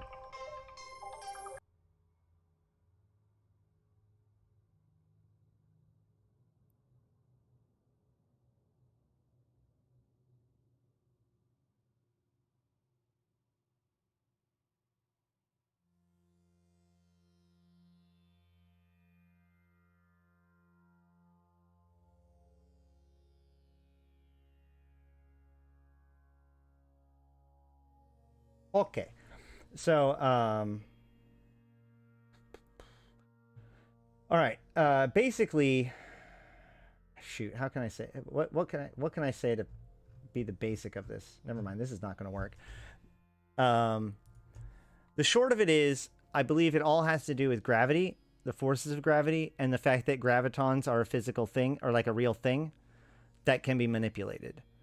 The other piece to the theory is that I believe that isogen, unlike other materials, can incorporate gravitons and thus gravitonic energy into their construction and lattice in the same way that normal materials can take kinetic energy and add it and use it for its, you know, fusion of its solidification, right? So normal isogen under normal conditions, we can look at as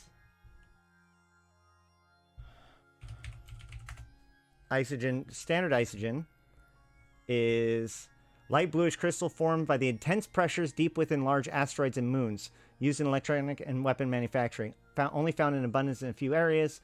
So it is formed by the intense pressures of large asteroids. Okay? That's normal isogen. The next step up would be isogen 5. Isogen 5 is only found in the most largest and energetic blue stars. And it seems to have something to do with the gravitational forces. It also is described as having unique gravitonic properties. The Yanyong, by the way, were experts in gravitonic theory and force field systems. So that seems to imply a linkage between force fields and gravitons. The peg functions in our ship by creating a gravity well around us and pulling us into low subspace. So the connection between subspace and gravity exists, and effectively wormholes are holes that are effectively first created by shooting gravitonic particles at the other between the stargates in order to make the connection.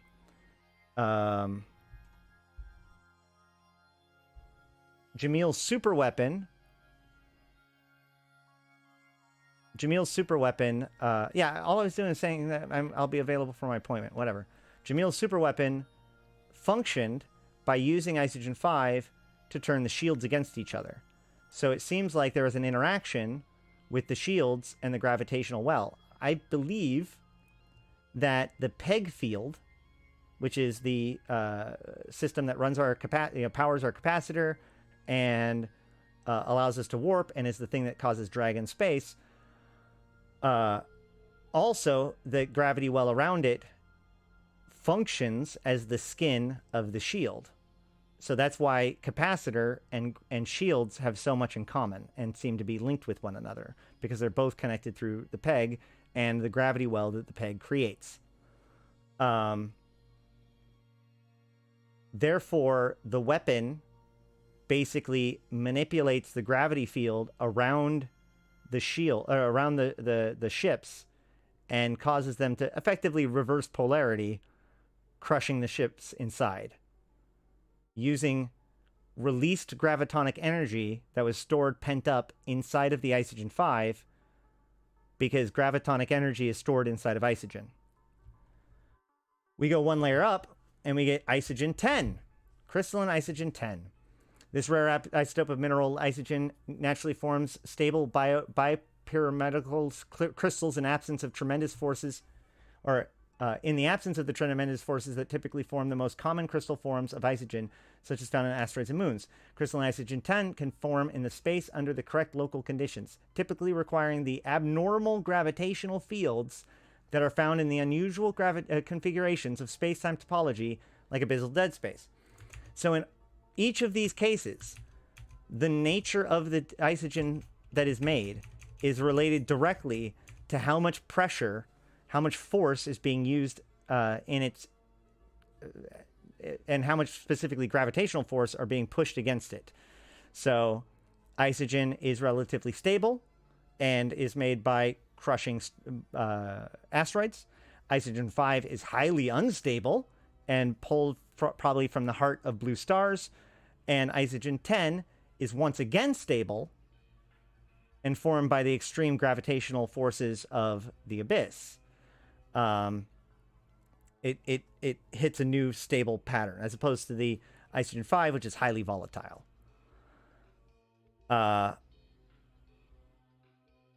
Is that why the sleeper ships don't have shields? That is a good point, isn't it? It's almost as if the Isogen 5 weapon was created by the masters of gravitonic technology and force field theory, the Yanyong.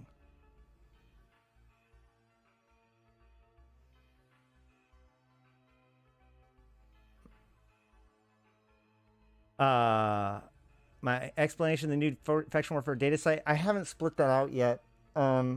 So you can see all my VODs. I'll try to split that out today. So that's my theory. And I think that Isogen 5 is, like I said, it has tiny quanta of gravitational energy, or, large amounts of gravitational energy stored within it that can be released through its destruction. So I think that, for instance, Isogen 5, so the rogue drones the rogue drones were exposed to Isogen 5 when the automated systems that collected Isogen 5 into the caches basically took over their programs, and or the other told them, and forced them to start collecting their own Isogen 5 on their behalf, which is what we see with the Jamil superweapon.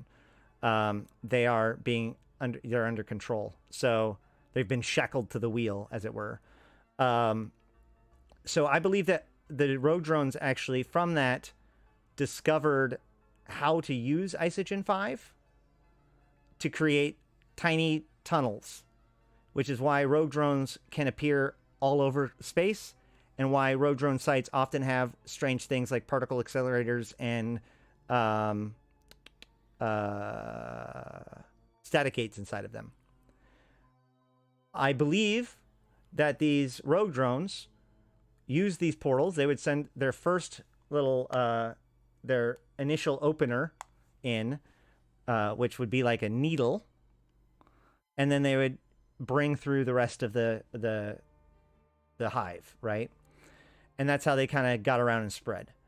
So this means that they're burrowing through space-time using, basically by firing off the Isogen 5, they create a gravity point that pushes into lower space-time, where things are connected to each other in ways that we don't understand in physical reality. And therefore, there's basically, you want to think of it like eddies and whatnot happening within this chaos of subspace. But if you suddenly have a giant pit, it basically functions as a lightning rod for anything, for the first thing that happens to be near it in subspace to connect into it, and boom, you've got a connection, right? This is why the needle jack filaments work that way. However, the rogue drones kept burrowing little holes through space-time, right? All these holes through subspace. And at one point, it just so happened that they burrowed straight through and hit a pocket of stabilized abyssal space. This stabilized space was owned by the Svarog clade of the Triglavian collective, which hasn't seen anything from the outside world pretty much for several thousand years. The rogue drones begin doing what they do and harvesting the resources at the Svarog holdings, pissing off the Svarog, which is what triggers the DAV data streams. The Svarog believe that they're going to destroy, that they need to destroy all of the rogue drones no matter what, that they're corrupted. They're basically vermin. But the Veles clade think, wait. You know, we would be better served if we can take them from enemies and turn them into allies. And Svarog's like, fuck that. We can't ever. These guys are they're rodents. They're vermin. They're unsalvageable, corrupted, right? And then the leadership of the Veles clade gets together And one of the leaders comes up with an idea, a way and a purpose for the rogue drones. And the advisor character within the Triglavian collective, the Koshoi, reflects on this. Sorry, the Koshoi suggests it. The Navka, which is kind of like their computer system, if anything else, or not. Yeah. Basically, their Navka brings up historical evidence as to why this is a good idea. And then the Narania, the people of the Veles, agree. So the Veles stand firm. We should work with the rogue drones. They have a purpose for us. Or, you know, we can use them. The Svarog say, no, corrupted. They hand the issue over to Zoria Triglav. Zoria Triglav their analysis discovers that there are multiple hives. Some of the hives can be worked with. Some of the other hives are vermin. And some of the hives appear to be corrupted by something. Their autopoiesis, their replication systems have a corruption within it. So what Zoria does is she sends her Nafka back to the convocation to give procession that, you know, basically end the gridlock that is causing a problem within the convocation because they can't agree on what to do with the rogue drones. And her assessment is that the ones that will submit to the detached Nafka should be allowed to be part of the flow of Viraj, but we will purge aggressively any of the vermin ones and hunt for corruption to autopoiesis. And so that became the relationship of the rogue drones. But that asked the question, what did the Triglavians need from the rogue drones? Well, at the time of the invasion, the Abyss coming out, the way that we got our filaments right away was because there is... I also have a rogue drone video to go check out where I go into all this stuff with like images and all the references and all that stuff. But the very first thing, the cache of keys, was they found a rogue drone facility that was basically stuffed full of T1 abyssal filaments. And the idea was that the pirates actually got them from the rogue drones initially. So I believe that basically what Veles determined was, whoa, wait a minute. If these rogue drones can get here, maybe they can let us get home. And thus the invasion began becoming planned, right? A little while later, Sancha, doing all of his portal gunny goodness, portal gun also punches through holes in the abyss. And he too manages one day to bury a hole into the abyss, an abyssal pocket of the Triglavians. That is why we see records of the Sancha without having seen the Sancha in the earliest days. I believe that they broke in using the same methods as the rogue drones, i.e. the use of these gravitonic properties, Isogen 5 or otherwise, to construct these wormholes, basically punching holes through reality.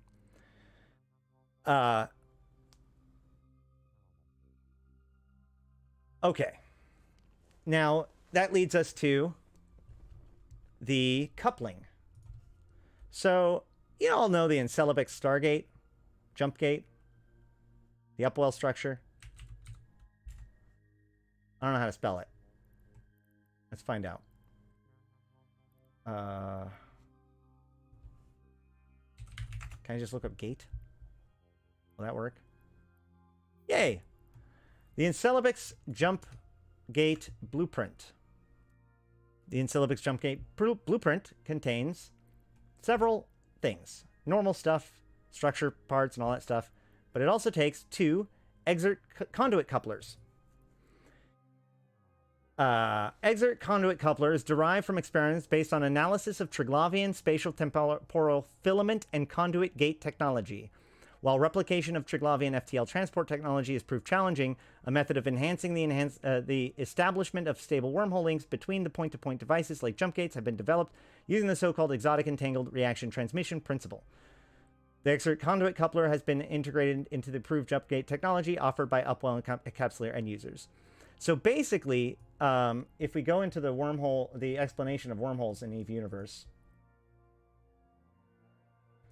they talk about how they basically are pushing into subspace to on both sides at points of relative weakness.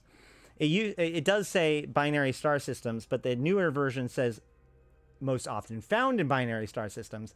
But theoretically speaking, large stars could have a Lagrange point between two stars that aren't technically a binary star system. So in theory, that's kind of what's happening. Basically, if there's a significant enough of a Lagrange point between gravitational bodies, that all gravity balances out, you basically hit this gravitational null zone. Remember, gravity is like a physical thing, or it has physical effects, and gravitons exist. So that functions as kind of a weak point in the barrier between space and subspace. So then they push down from there, and they build the wormhole, and then from the other side they push up. This is why stargates can only be built in specific places, because the places have to be resonant with one another, spatially. However, these devices allow people to build gates wherever the hell they want to. How do they do that? Because this basically functions as a lightning rod, allowing it to pull in the connection from the other side, allowing them to link together in spite of the fact that they're not naturally resonant with one another, and despite the fact that it's not at a resonant point, that is compatible with building a gate.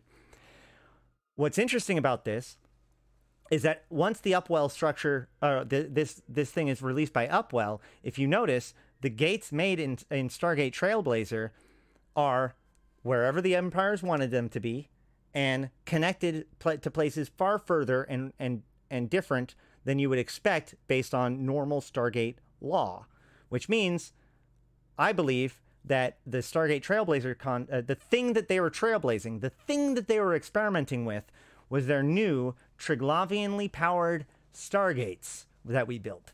And then that, of course, leads to the two Stargates that were, 1.5 Stargates that have just been built leading to Othanoon, as an escalation of that. Okay, so they're experimenting with Triglavian technology in the first place. Okay, so we understand Triglavian technology influences gravity. Gravity is important when it comes to how connections work, especially when it's relation to space-time. And things like Isogen 5 and its manipulations cause gravitational fluctuations.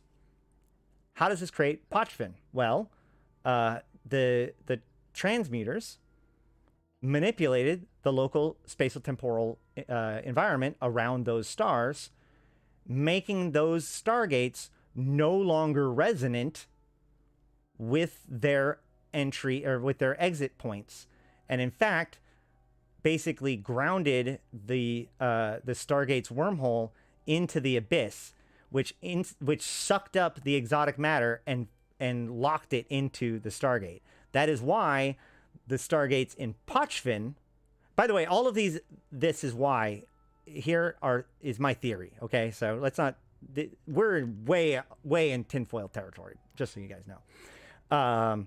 That's why the Stargates in Pochfin are filled with the exotic crystals, but the ones in K-Space are not. So what are the Triglavians doing?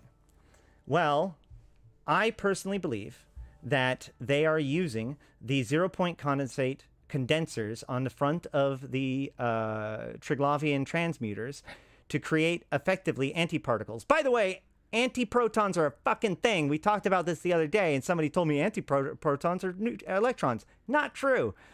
At any rate, so they created antiparticles as well as particles, but that's what zero-point energy is. They capture the positive particles at 0 point and vent the antiparticles out the back, which is what those singularities are. That venting reduces the overall gravitational vibration, if you want to call it that, of the entire solar system, basically suppressing it down, right? So now we have, if you want to think about space-time topology, we basically have a giant divot in the ground, right? And the result, this is why all of the wormholes lead to Pokvin and not away from Pokvin, because Pokvin is a low pressure zone, gravitationally speaking. And so as the forces attempt to stabilize, that's why with the Turner detonation, the wormholes appear. But then they say that it's stabilizing a little, you know, it's the space-time stabilization, and it's going to continue to go on for a little while. So that's what I think is happening. All right, physically speaking, in Pokvin. The question of why is very simple. The Triglavians are attempting to make a connection of a type that has never been made before, significantly crazier than any connection that any of the empires have even experimented with.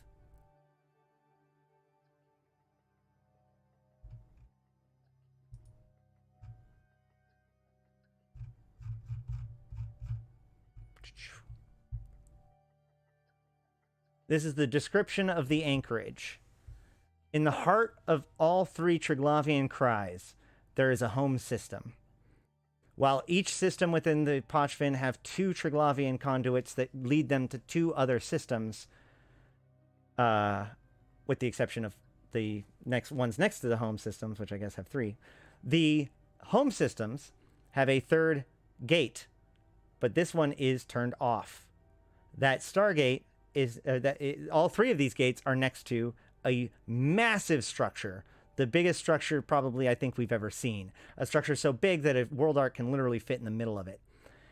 This is known as the anchorage. And the anchorage so far has done nothing. Let's look at the description. Vast and resplendent with the energies of harnessed singularity, the Perun Virage anchorage. So Virage, flow of Virage. Virage anchorage is truly titanic structure. Lying in the heart of the Cry Perun, this enormous anchorage is large enough to serve as a dock for Zordas-class world arcs and is effectively an even greater artificial world in its own right. The positioning of the Virage anchorage to the core of Perunclade's section of the Pokvin region's loop of conduit gates implies a vital role in the weaving of the constructed Triglavian region. For the Triglavians, the true primary role of the mighty structure appears to be one of anchoring this space to the abyssal dead space, abyssal domain Buyan, facilitating the flow of Virage through the domain of Pokvin. Oh, okay.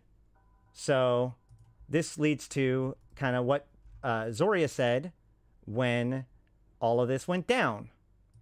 And yes, I know I said I was going to get off 20 minutes ago. Y'all know how to get me to stick. This says, stabilization of the ancient domains proceeds. Wait, so they create Pokvin. This is after Pokvin gets made, right? Yeah, this is right after Pokvin is made. What do they say is now happening? Stabilization. Earlier up here, the Perun, they're established. The Chislav Zemikorg Noamata integration phase. That's cool. Is there anything up here that I'm looking for? The flow of... Okay. This is Zenith. This is when Pokvin was formed. Hear the words of our prayer and hear them. Realization of glorification pattern and totality approaches. Well, at least this is as we're going to Pokvin. Ancient domain stability requires weaving of final liminality conduits. So, to stabilize the ancient domains, we must weave together the final liminality conduits. That seems to suggest that there's something about that that's a conduit, but whatever. Totality requires Triglav exalted final liminality DAS elements. So, totality, which was what they were working towards, that was the formation of Pokvin, requires final liminality stars. Subornos Kybernauts, pro-Triglavians, are exhorted to realize glorification patterns in totality. Finish the job. The flow of virage requires realization of stability of ancient domains. So the flow of virage now requires something called stability of the ancient domains. The ancient domains are not stable, whatever that means. Subornos, Kybernauts, realization, glorification, blah, blah, blah, blah, blah, blah. All right. And then later on, it's worth noting that liminality means threshold, right? Yes, they got 27. 3 times 9. Or 3 cubed. Okay. This is, so this is the one from the formation, right? We continue. So once Pokvin was formed, we get a new announcement. We continue the work of the sublimation of the Poshlos flow. We being Zoria Triglov. The Zoria Triglov is the detached executive troika for the sublimation of the Poshlos flow. That's what their internal name for her is. We continue the work of the Subornos Kybernauts, hear the word of our prayer. Totality in the weaving of Pokvin has been realized. So the creation of Pokvin was known as the weaving of Pokvin. But the flow of virage has been anchored in the domain of beyond. So the flow of virage has been anchored in the domain of Pokvin. Stabilization of the ancient domains proceeds. Stabilization is not finished.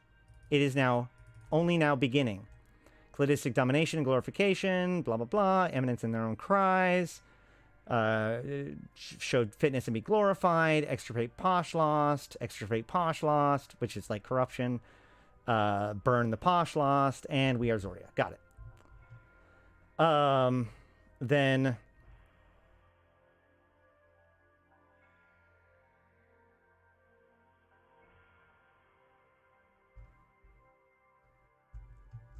I think the next piece of the puzzle goes to Subcommander Seriatim Foucault, which says the weaving of Pokvin. Now, this is a year into Pokvin. No, this is not a year into Pokvin. This is but it's a while. Dutch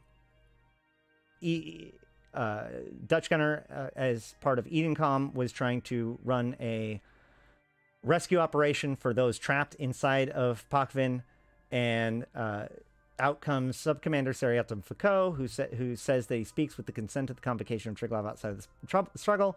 And he says that the weaving of Pokvin continues in cladistic proving through the dialectics of the concrete is in effect.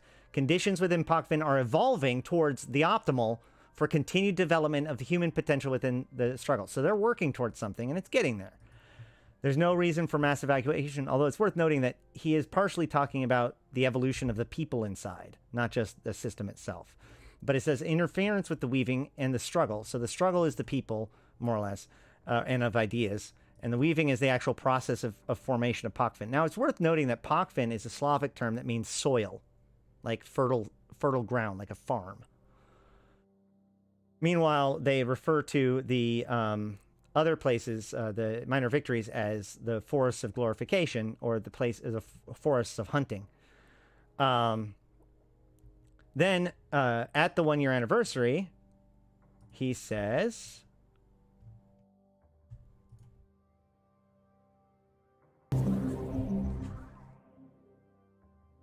Yesterday marked a year since 27 systems fell under Triglavian rule and collectively became known as the region of Poshvin. Emotions were high and feelings mixed at the unveiling of the Edencom memorial to the Triglavian invasions that took place in Ulai yesterday. This is a memorial to a war that, despite Edencom's successful defense of nearly 150 systems, led to the loss of the Poshvin systems and billions of people to the invading Triglavians. The Triglavian invasions cost millions upon millions of lives and left billions living under appalling circumstances. People got hurt. Systems, whatever. Conflicts. I want to hear it from Seriatim. And that Edencom should reinvigorate their efforts to liberate the systems. A broadcast made from the Triglavian collaborator Seriatim Foucault has only added more pain to those grieving on this somber occasion. By the way, both Seriatim and Foucault are very interesting names. Just throwing it out there. Foucault particularly. Citizens of New Eden, Subornist Kybernauts, I am Seriatim Foucault, Sub-Commander of the Internal Triglavian Revolutionary Organization. I speak to you with the consent of the Convocation of Triglav outside the struggle. It has been one standard year since the realization of totality by the Triglavian collective and their Kybernaut allies. On the first day of totality, the weaving of Pochvin began, and this great work of stabilization continues even now. As required... All right. So what we caught out of that is that the weaving only began when Pochvin was formed, and the stabilization is required and is ongoing. So that's the big thing. So even though he refers to the people in the other one, this is clearly talking about the process of whatever they're physically doing to the Triglavian, to those systems. And this great work of stabilization continues even now. As required by the clades of Triglav, cladistic proving through the dialectics of the concrete proceeds in the ancient domains. All citizens of New Eden are assured that as the worlds of Pochvin continue to evolve with the weaving, so the peoples of Pochvin are given every opportunity in the proving. Our Subornist Kybernaut allies have done much to assist the Clades in this great work, but we must remain vigilant against interference with the development of human potential. There are many within the corrupt, degenerate order of the old empires, propped up by Concord and Edencom, who continue to impede the destiny of humanity. These forces of stasis continue to wage a war of... That word, these forces of stasis, by the way, guys, is, we're just going to go with probably not an accident. And that word should make anyone who's paid attention to the lore go, wait, what did he say? These forces of stasis continue to wage a war of desperate inertia against the Clades, Subornist Kybernauts, and our aspirant Narodnia on the worlds of Pochvin. Despite this interference, the pathetic reflex of rotting empires, the Clades continue to offer the promise of proving to all living within Pochvin. On this auspicious day, a year after totality, I call on Subornist Kybernauts to continue the great work, and I extend the offer of the Clades to all citizens of New Eden. Enter the proving as aspirant Narodnia. Seize for yourself a life beyond the petty and grasping ideologies of the old order. Join with the flow of Viraj. I am Sub-Commander Seriatim Foucault, and I have spoken with the consent of the Convocation of Triglav outside the struggle. There you go. So let's pull this all together. By the way, what I was referencing there was the Jovians have two different factions basically within them, which are the modifiers and the statics. So the statics would later become, a large chunk of them would become the sleepers. And I suspect that there is connection between the strange alien race that's been trapped for 2,000 years that seems to think of like survival of the fittest from like a religious standpoint. They're probably pretty close to the modifiers. Stasis is part of it, though. Hold on.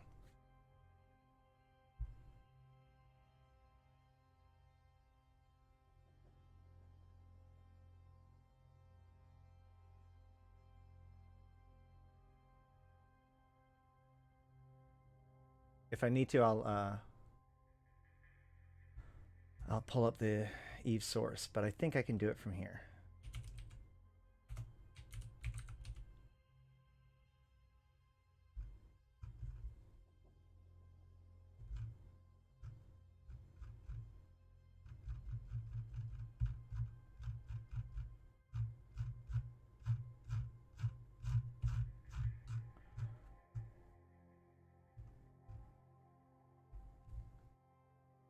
So the key here is that the statics and the modifiers were not they're the only thing. They're sub-factions, right? So the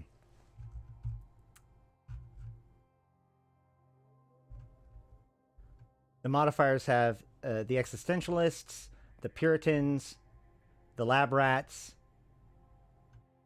and the statics have the stasis the Unsullied, and the Elders. So, yeah. Stasis is a sub-faction of the Statics. And those were specifically the ones that became sleepers. Which, again, if you go back to the records, it actually seems to suggest that the sleeper civilization was originally an agreement between the Triglavians and the Jovians as a satellite polity, that something went wrong and the Triglavians had to stop and or destroy. So, yeah. This actually seems to be very close to what things are, right? Because the drifters come from and the sleepers come from the static faction. The Triglavians seem to represent the modifiers faction. And this, ladies and gentlemen, is why I call all of this the precursor crisis. Because basically the historical war that ended the first and second Jovian Empire, technically, has reemerged and is spilling out back into the modern world through the drifters and the Triglavians.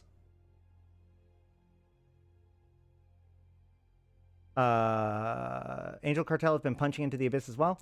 That's more new. And the Angel Cartel are experimenting with Jovian technology, so as soon as anybody else was doing anything, they, of course, jumped on top of it. The Guristas have also been caught in the abyss at least once. But the key was with the Sancha was that they were there before we were. They were there before the events of Concord, finding the Vedmak, etc., etc., etc.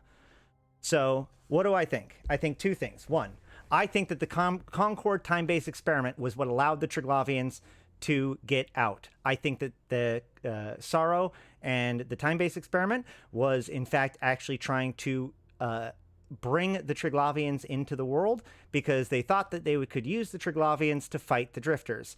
They refer to it, that's why the Pharaohs Thera refer to it as anti-drifter experiments. That's why the Vedmak was discovered a few months later, or like 2 months later. The something coordinated with the rogue drones and the Triglavians to allow all of this to start. Second thing I believe that Pakvin is creating a low pressure zone within gravity. The experiments of the Triglavians don't seem to just like punch out. What they actually do is function like a lightning rod. They allow it easier to connect in to somewhere, right? Just like all of the wormholes flow into Pakvin. Therefore, what they are attempting to do is stabilize, bring down, suppress any gravitational turbulation within the systems of Pakvin. They are trying to create the ultimate weak point within the boundaries of space and subspace, so that way they can. Am I back? Can punch a hole. Hold on, let me make sure I'm back.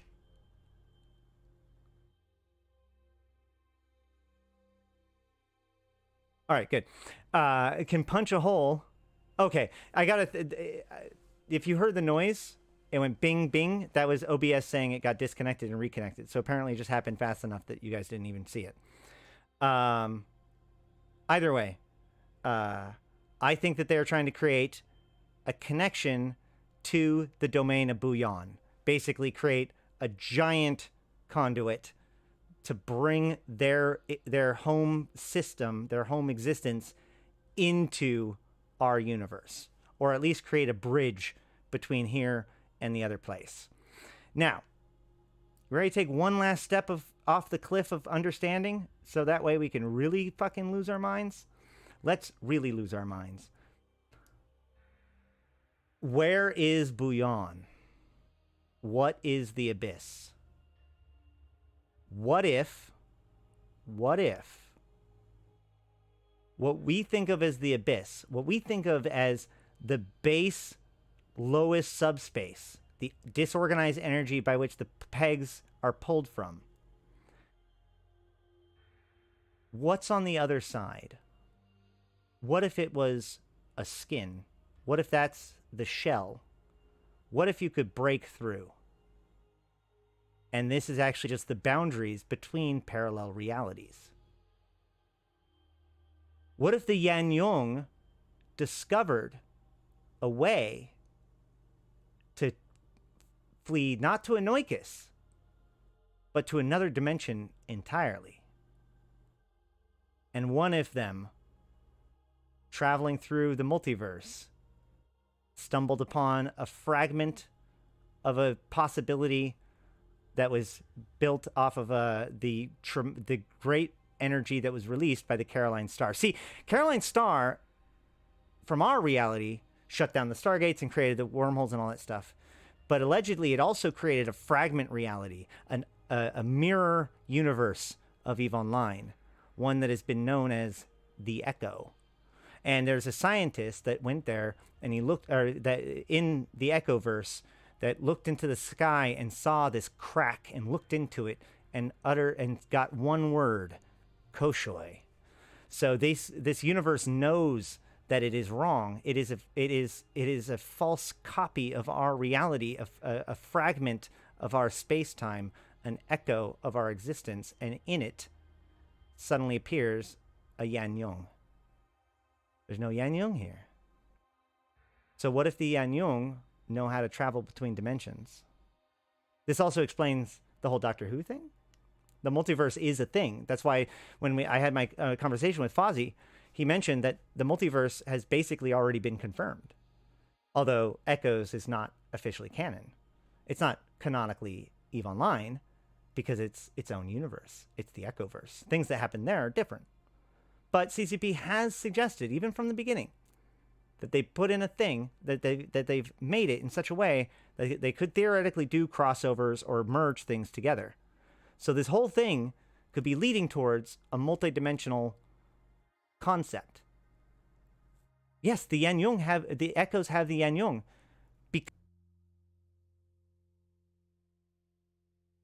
I got another stutter. All right, there was another stutter. So that's what I'm saying. That's why I think that the yeah, that one lasted a second or two this time, which means I should probably get going. The Yanyong are clearly. I'm going to need to go, so I will be back on Thursday, and we can talk more about it. There is a lot of information. Go look at my I figured out EVE history video. I can't remember exactly its name. You'll have to hunt for it. But it has a big picture of tinfoil and whatnot. And then I will return hopefully on Thursday. We'll talk about more, okay? And hopefully we'll explore some faction warfare stuff. Who knows? But if you have any questions, you can always reach out to me on Discord. And if you're interested in helping us out with maximizing player engagement with EVE Online, the Convocation of Empyreans are recruiting, and the Federation needs you. Come join Aderon Robotics and help us win the war in faction warfare. Go ahead and hit up that Discord in order to get more information. Or go to aderon.org. I think that's it. Yeah, my connection is going woo woo woo, so I'm going to just call it. I would like to thank my patrons once again. If you want to join that list of patrons, it's pretty easy to do so. It just costs you a couple bucks a month. And that is really what allows me to do all this. So thank you to all the patrons, but also thank you to all of you who participate. Come check out my videos, watch my videos, share my videos, like, comment, subscribe, all that good YouTube algorithm BS. We're EVE players. We know how to game a system. Everybody go to the videos and like and comment on every single video so that they all get pumped up. And people that search for EVE find my videos, and then they become good EVE players because they find my 6-hour fitting guide, which everybody should watch. But I've got merch. I've got a video game. Blah, blah, blah. I say the shtick every time. Let's just call this good. I love you guys. It's been fun. I'll see you in a couple days. I've been Ashtarothi. I've been playing this game since 2010, talking about it since 2012, and I'm here to put EVE into context for you, my fellow Empyreans. Yes, 6 hours. It has timestamps. I go over every single module type and fitting consideration. Thank you all for coming. Thank you for joining us. And until next time, I'll see you in space.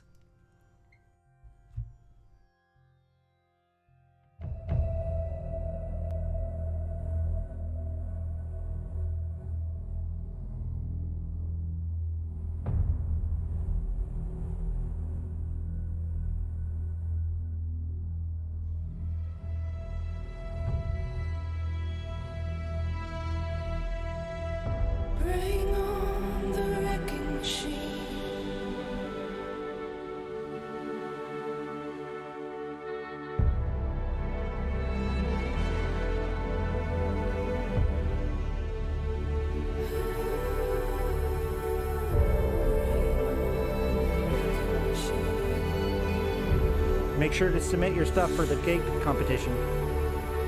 And do your comments on the video when it comes out.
For every city